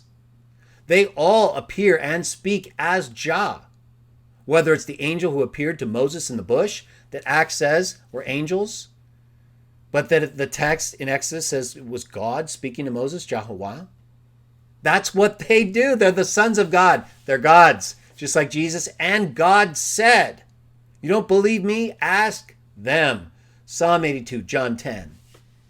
We're just explaining how all this is really the case in spite of our limitations because of what has taken place due to the English language and other language limitations that have been put upon these texts, along with the Trinitarian and other apologetic nuts, mainly the Trinitarians on this one, because you guys have not done us any favors or yourselves any favor, certainly not the text any favor, when you translate proskuneo as worship where it shouldn't be, or isn't contextually really the same as the worship in the sense that we give to God.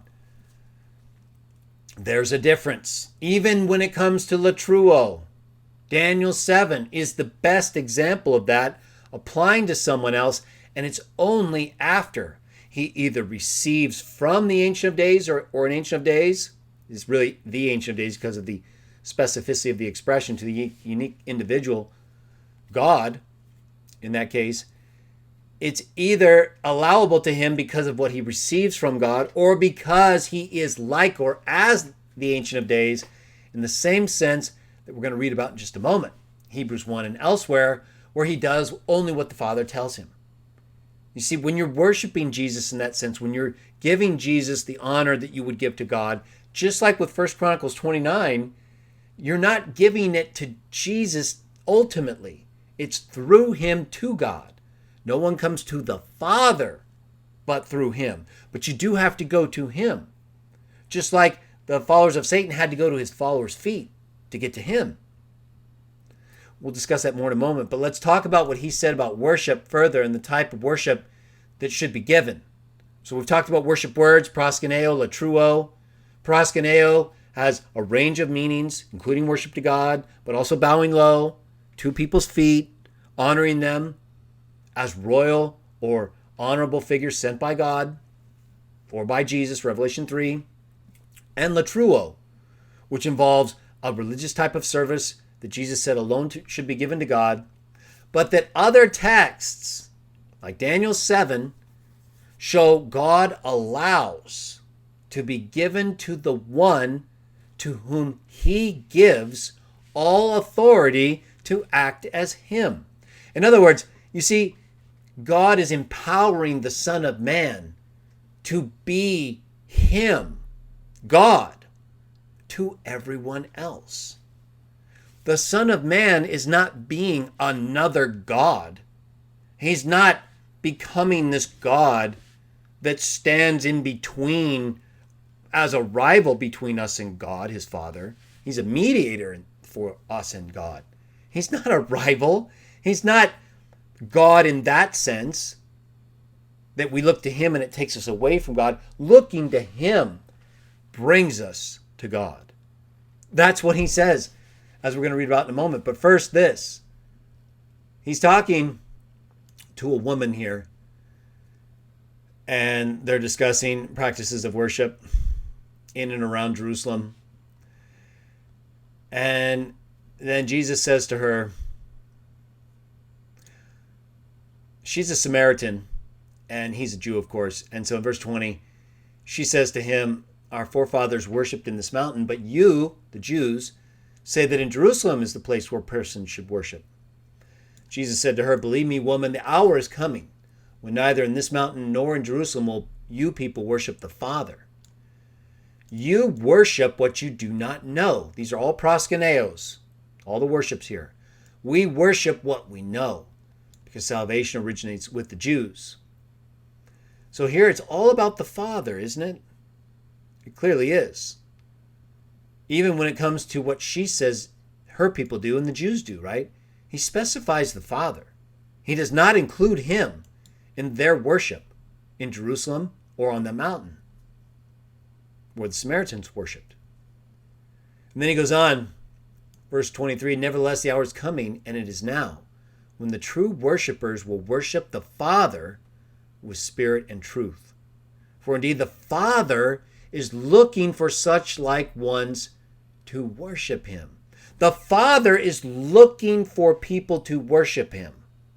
That's what his Son tells us right here. So the Son is showing an awareness of the Father, Jehovah. Jah's awareness of people wanting to worship him. Now, to this point, to do so, they had to use the law. And then prior to that, they offered sacrifices in various ways. But they could approach him through the law in a more direct sense, but temporary sense.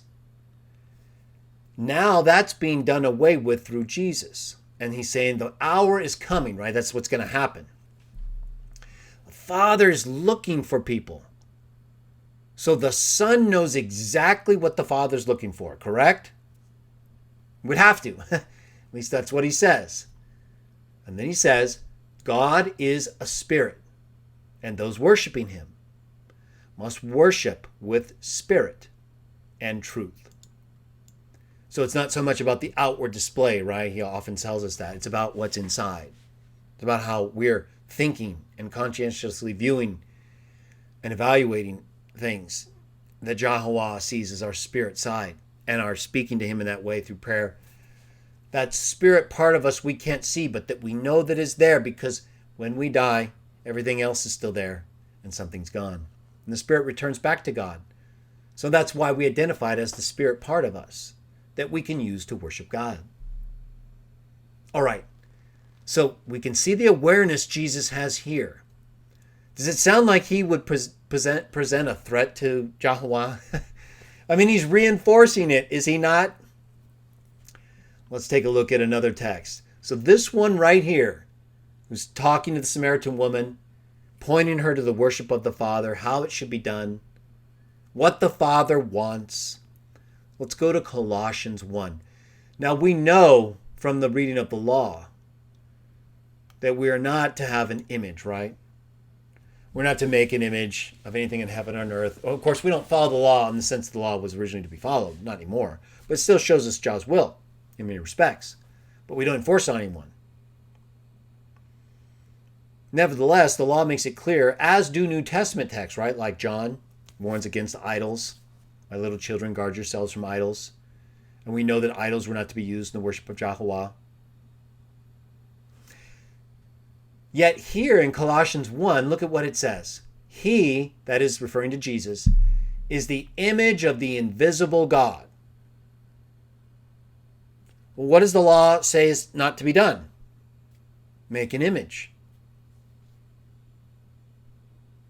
But yet the image here is God's Son. But we didn't make that image. God made it. He's the firstborn. And that's why it's okay to worship him in that sense, in the same sense he says his disciples will be worshipped by the followers of Satan. Worship is still, right, that word, just because of its association and restrictiveness to God in the English usage, it makes it hard to get the range of applications you get from proskuneo. Nevertheless, with that in mind, if you can qualify it, that's why the NBT, and I think properly, uses different words, because it's just more difficult to continuously explain what you mean by worship in this relative sense, in which it's okay, as we've been reading in these texts. Right? Whereas it's not okay to worship anyone but God in the law, it is okay to worship him and Solomon together at the same time, same people, same event. Or it is okay to give latruo to the one to whom all dignity, honor, all authority is given in heaven and on earth, the one who's acting for him.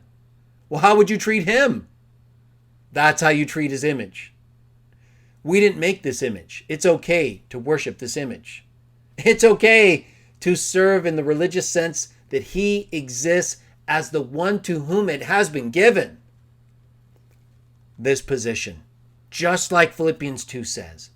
Just like Daniel 7:14 says. They say the same things. Because they're talking about the same things. Maybe there's a little bit difference here, like with the as or unto the Ancient of Days. Either way, it's still consistent. Right? The image of the invisible God. As the Ancient of Days. As Ancient of Days. Image of the invisible God. As. Like. Well, what's an image of something? It's like that something. It's not the something of which it's an image. Right? Hebrews 1:3. Let's go to it now. Same writer, probably, right? Maybe a different one, but nonetheless, seems to be, in my view, written by Paul. But, doesn't matter. Colossians 1, image of the invisible God. We get it. Okay, not to worship or make an image. But if God makes the image, firstborn of all creation, and he tells you, or us, worship that one because it's to my glory. I'm looking for people to worship me. How? My image.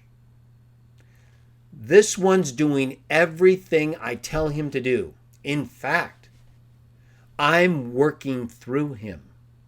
He's not even doing what he wants to do all the time. Most of the time. But certainly not his death. He'll defer to the Father's the point of him saying that so many times. There's no threat here. There is no problem with Jesus Christ being in this position.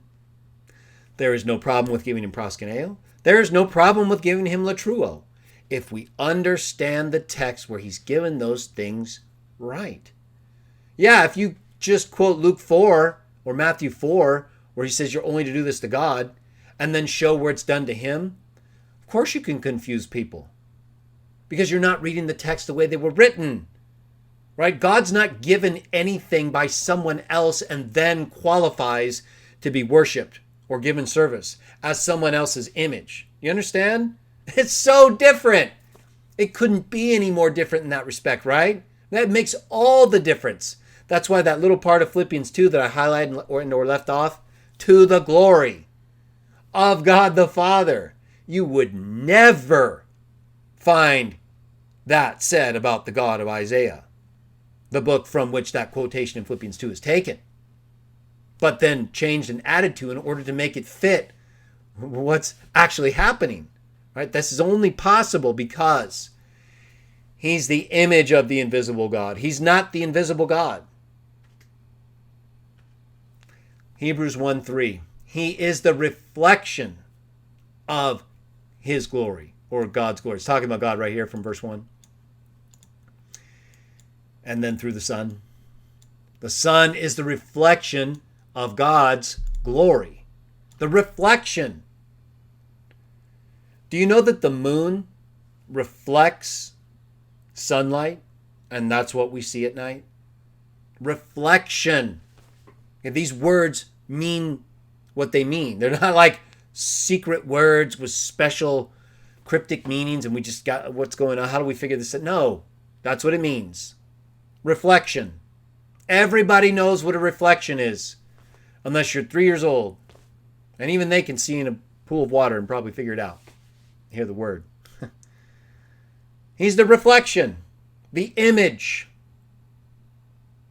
the one to whom is given, or who may be as like God. The reflection. If you're the reflection of God's glory, you're like God. Or even more so, the exact representation, the character, the copy, the imprint of God's being, his substance, what makes him, him. He's the copy of that. You could not get a more clear text other than maybe Colossians 1:15, right? The image of the invisible God. That's pretty clear.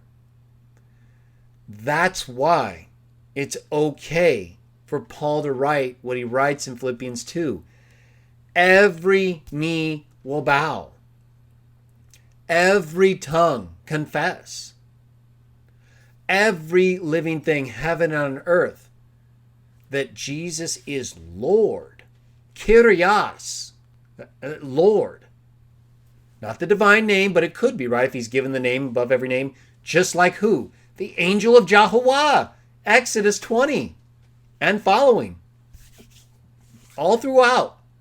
This is not uncommon. This is not something that's never happened before. It's just different now that one came and really lived as a man and gave his life as a man and was resurrected and given all authority in heaven and on earth as one like a son of man. And whether he appears as the Ancient of Days or not, that's fine. He's the reflection of God. How could he not be like him? How could he not be as him? It says right here in the clearest terms possible. He's exactly like him. But he's not him. Because if he was him, he wouldn't be the image. He would be the of God, right? He'd be the God of the of God part. He wouldn't be a reflection or a copy. He would be the one who's being copied.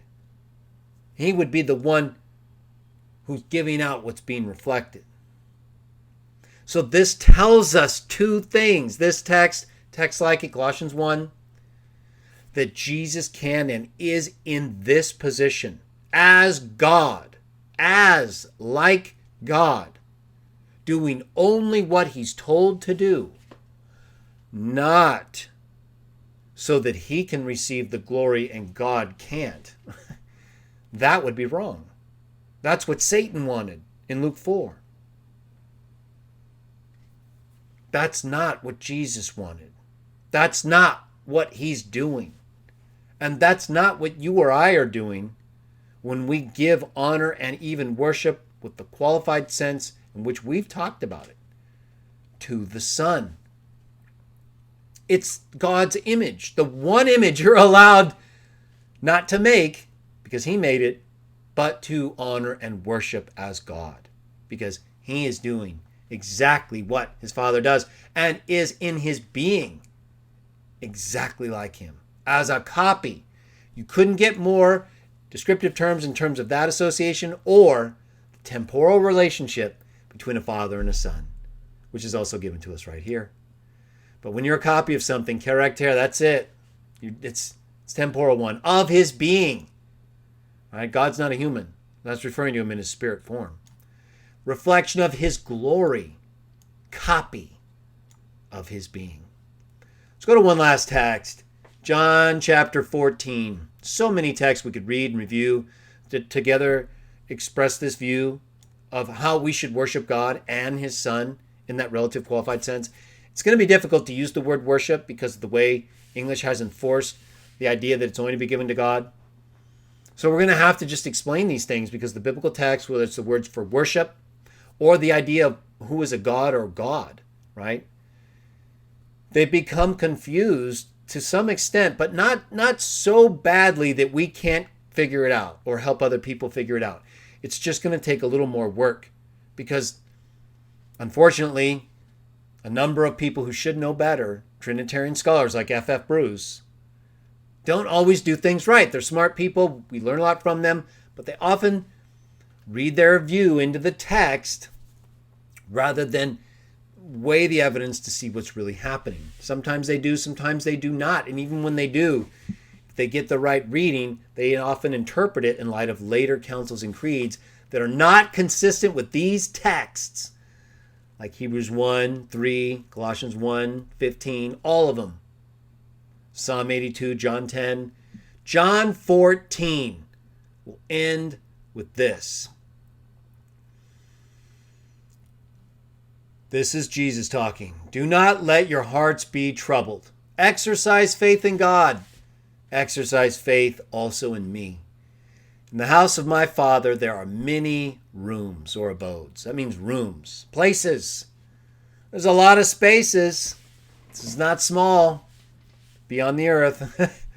Heavenly realm. Otherwise, back to Jesus, I would have told you because I'm going my way to prepare a place for you. Also, if I go my way and prepare a place for you, I'm coming again and I'll receive you home to myself. Where I am, you also may be. And where I am going, you know the way. Thomas said to him, Lord, we do not know where you're going. How do we know the way? Jesus said to him, I am the way and the truth and the life. No one comes to the Father except through me. The image of God, the imprint of his being. I'm the exact same thing. And he's going to say that in different words right now. If you men had known me, you would have known my Father also. From this moment on, you know him and have seen him. And of course, he's not referring in a literal sense, although by his actions, activity, that sense. And of course, that's really what he means. Not the glory of God that he reflects that no one can see, according to the text. John 1:18. If you men had known me, you would have known my Father also. From this moment on, you've known him and seen him. Philip said to him, Lord, show us the Father, and it is enough for us. Jesus said to him, have I been with you men so long a time, and yet, Philip, you have not come to know me? He that has seen me has seen the Father. So what are you talking about? What do you mean, show us the Father? Do you not believe that I am in or in union with the Father, and the Father is in or in union with me? The things I say to you men, I do not speak of my own originality. This isn't coming from me. The Father who remains in me or in union with me is doing his works. The Father's doing it through him. It's not even him. That's what we're talking about. That's what we mean when you see Jesus as an image of God. It's really God. When you see Jesus as the reflection of God's glory and imprint of his being for us, because he's the way, the truth. No one gets to the Father except through this. Whereas before it was the law, temporary. This is permanent. Through God's own image. Everything he's doing and reflects and shows us is the Father. So do you understand? I know it's a little bit hard, especially with the types of theologies we have around today, why it's okay to worship or even give Jesus latruo, religious devotion and worship, as God. Not because he is God. Absolutely. but because the Father has set him up as the copy of him that you need to go through to get to him. That's what he's saying the whole time, right? I'm the way, the truth, of the life. You get to the Father through me. I'm not doing this for you to come to me. I'm doing this for you to come to me so you see the Father. This is about the Father. I am here. I am the exact image, copy, representation, teaching, all of it. Father's doing his works. And in that sense, I am the Father. I am God. I'm, for all practical purposes, Thomas and Philip and all of you, don't you get it yet? I'm not here just independently operating. The Father Jehovah is. I'm just being used. As the image, I'm just being used to help you get to the Father. You're not worshiping another God. You're not taking glory away from the Father.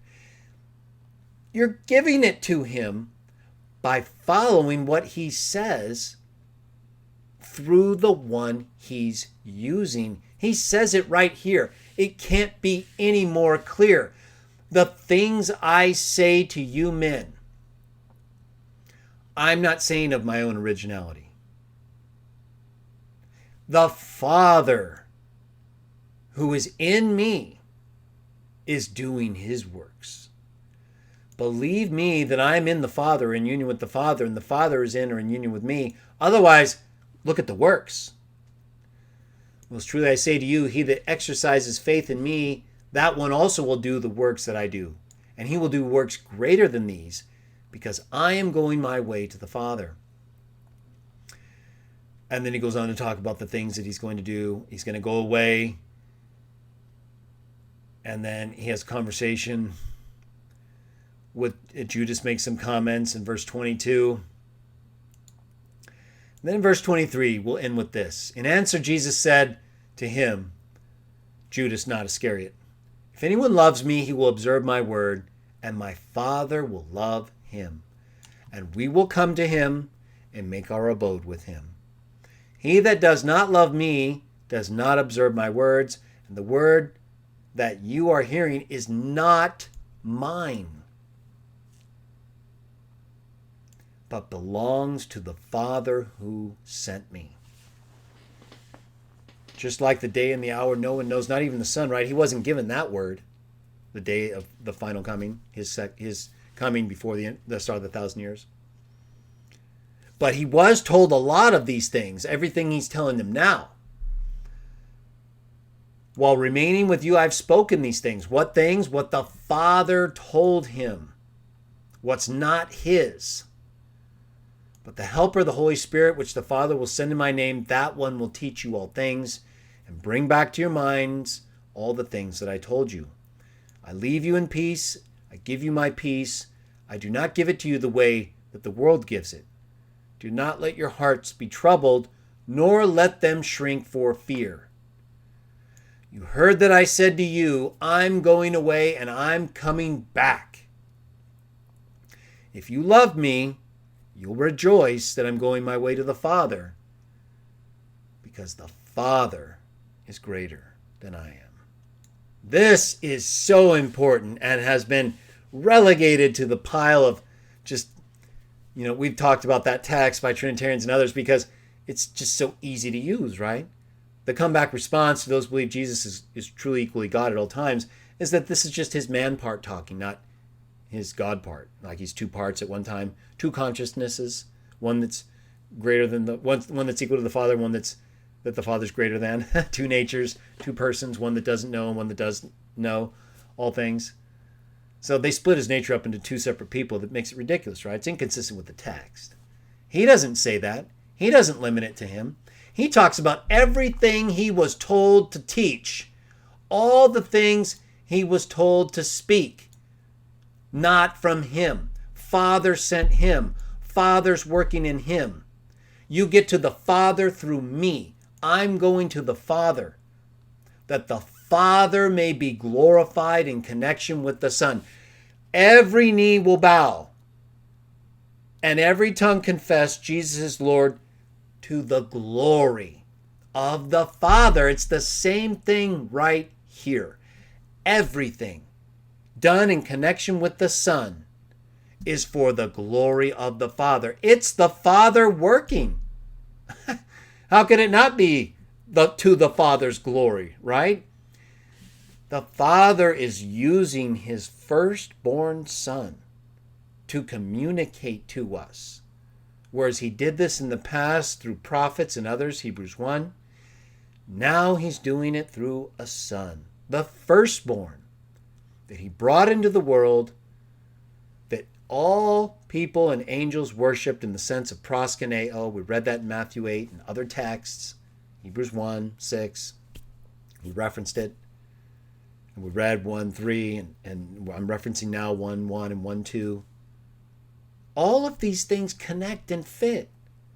It's only when we fail to recognize that Jesus as Lord, or as this appointed, the one who's given the position above a name and position above all others, if it just had stopped there and then all glory was to him and to no other, that would be the same thing you read in Isaiah being done to Jehovah. It's not. It's totally different. In every account and text, whether it's John and the Father's greater than him, or he's the only begotten God, John 1:18, the God who's with the God, John 1:1. I mean, it's over and over and over again. John 6, 7, 8, 12, 14, we read. He only does what the Father teaches him, shows him, tells him. Father's doing his works through him. How is the Father's one Godship, 1 Corinthians 8:6, being compromised? By giving his image, his exact copy and reflection, his Son, the one who was so faithful and loyal to him, he gave up everything, including his spirit, because he trusted he would get it back from the Father that he loved. All of these things fit and are consistent. None of them show a compromise to Jehovah, the Father's eternal Godship. They are all consistent with Jesus' use of the text and the law against Satan and his desire for worship that rightly belongs to Jehovah and to whom he says it should be given. So if the Ancient of Days or Jehovah says that the one who is as or like the Ancient of Days or who comes to the Ancient of Days, Daniel 7, 13, 14, and is given rulership, dignity, and kingdom and peoples so that they should serve him. And then it also goes on, of course, in the rest of Daniel 7 to speak of others who are also enthroned with that one and that everyone serves as well. But whether it's just serving the one given dignity, authority, and rulership in the peoples in Daniel 7, 13, and 14 or others, or whether it's Jesus allowing people like those from the synagogue of Satan to come and worship at the feet of his disciples, it all is acceptable to Jehovah and in no way a compromise to biblical monotheism or exclusive worship that should be given to God, whether it's proskuneo or latruo, in the ultimate sense in which he is absolutely the one God, of whom Jesus is a copy, of whom Jesus is an image, and through whom the Father does everything. So much so that following Jesus, listening to Jesus, bending the knee to Jesus, and openly acknowledging him as Lord or God, John 20:28, is always in the biblical texts to the glory of God the Father. And so in no way can any of these texts involving proskuneo or latruo to Jesus or to anyone else compromise that glory, as long as that's the one to whom it is ultimately given through any act of proskuneo or latruo.